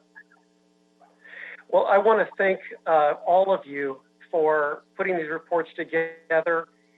I love that we have more of a broad-based guidebook, if you will. That's one of the results of having this report generated from the Summit on Poverty last September. I know that right around this time we were to have our follow-up summit, and it was going to focus on jobs and career opportunities, because something that came up all day long at every table in the breakaway sessions was lack of access to opportunity. And that's sort of the largest umbrella piece that we can offer any community that's in need. And that is what has been sorely lacking to our historically marginalized and neglected communities. So that was going to be a major focus. We will have that summit. We will have that follow-up summit. If we have to have it virtually, we'll do that. But I look forward to continuing this conversation. A few quick questions that I have, and I'll open it up. And the hour is getting late, and this is our last item, so I think we're going to be fine, but we'll move along. Is there a comprehensive list of all city programs that provides resources to assist folks? Are there any gaps in terms of a comprehensive list of resources that you're aware of? That's a good question, Councilmember. You know, I think over the years we have attempted to pull together different directories that do outline the different services that are available for residents, from youth to families to seniors. I don't think that we have created or updated that in quite some time. So that is something, that's another exercise or activity that we can take on as part of this process. And I think it'd be helpful. I mean, we do have some partners outside of the city that do have this information available on various websites, et cetera. But I think the other piece to that is look at the coordination that does exist, or there's gaps in providing those services. That is something that we're particularly interested in, is what are those very specific program activities or initiatives that we should be offering our residents that we currently don't offer across any of our systems. And then where is the duplication? I think that that's also an important exercise. How do we maximize our funding and our impact by looking at eliminating duplication in services? So those are some of the areas that we're going to be looking at, and we're happy to report to you on our progress on that front as well. Great. I think that something popped out on my mind is 1 in 3 LAUSD students don't have access to online learning.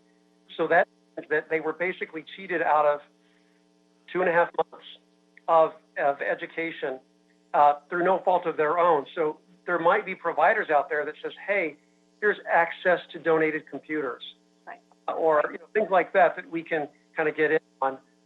And so speaking of youth, programs specific to youth, that's we can really explore. Everything that we do in terms of addressing poverty also, of course, helps lift youth. But you mentioned the percentage of families that are living in poverty, nearly 800,000 Los Angeles families, or residents rather, including children, and that's a really high number. So in terms of addressing youth programming, employment, educational focus, what's the data there that you might have access to that pinpoints the statistics in Los Angeles? Charles, do you have a response for that? Sorry, I thought I was on. Yeah, sorry, I was on mute. Yeah, and thank you, Councilman. As you know, I have a big passion for youth as being the former CEO of the Trevor Project. We have available all kinds of public data that's available. So we're going to be pulling all of that in to help inform what this framework will look like, and certainly include youth as well as seniors and older adults as two subpopulations for specific data. That's great. I'm thinking in terms of intervention, right? It's easier. People are more flexible when younger if there's an intervention, right, to break the cycles, to disrupt something that might set someone young on a pathway of life that does not encourage them to reach their full potential. We have the GRID program, for example, the gang reduction in youth programming. And I think that's an important topic in terms of breaking the cycle of poverty and lifting families up through youth. So I appreciate that and hearing more about that. And then when we come back also, we can take a look at funding available in the city so that we could invest in youth programs as never before. That's something else that we can take a look at. And with that, colleagues, questions, comments? I'd like to open this up.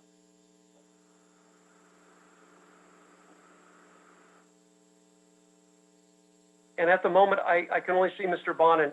Would anyone have any comments? Okay, I think we're good. We're good. Thank you so much for your comprehensive report, your passion. The summit has really left an impact for me and my team, and for everyone involved. It's something that we can work with, something that we can develop, something we can grow. I think it was a way of really feeding an entire movement, if you will. And as COVID hit, and then as the protests against racism hit, I kept reflecting back on this initial report that was generated back in January, and how this is really something to work with it that I think will turn out to be very foundational in our approach. And with the whole topic right now of reprioritizing funding, right? So that we're funding resources and we're funding historically overlooked communities. So, colleagues, this is just a verbal update, but I want to thank our HCID department again. And by convening the diverse key stakeholders at the summit, we paid particular attention to the stories of struggle and perseverance of those with lived experiences. We've taken important, but by no means the last step of achieving equity in Los Angeles. Although this committee has taken many steps to address homelessness and poverty, there's much more work to do, more than ever. We know that homelessness is growing. We know that we're up against a lot right now. We need to continue this work to make the changes necessary to address the systemic inequalities that the COVID crisis has shined a glaring spotlight on, to help the most vulnerable among us reduce poverty and achieve a more balanced racial and socioeconomic equity in Los Angeles. Before COVID-19, we were planning the next summit, so we will reschedule that. It'll be a focus on youth, education, and employment opportunities. Lastly, colleagues, this really is where the rubber meets the road. The past 3 months have made it universally clear that we must bring the kind of change this moment requires of us. That means embarking on an unrelenting journey to dismantle institutional racism in communities that have suffered generations of neglect and marginalization. Our policies must focus on encouraging investment, educational, and career opportunities without the scourge of displacement that is so often associated with anti-poverty efforts. That's a real concern and something that we must bake into everything we do. We don't want to uplift and help the economies in some of these neighborhoods rise. The effect is displacement. That's something that has to be addressed directly. The allocation of resources must reflect these principles. We still need a strong public, nonprofit, and private sector partnership to accomplish this. But we have the tools, we have the knowledge, and we definitely have the human capital to achieve this. So I want to thank you all partners in this effort, and on to the next steps. Thanks, everyone. Thanks for the great presentation. Thank you, Council Member. Thank you to all the members of the City Council Committee on this. Thanks, everybody. Nice job. Thank you. Thank you. So, Mr. Villanueva, this was just a report to be continued to the next step. Do we have anything else before the committee? That is clear, sir. All right. Thank you all. This meeting is adjourned. Thank you. Thank you. Thank you, Mr. Chair. Thank you. Thank you.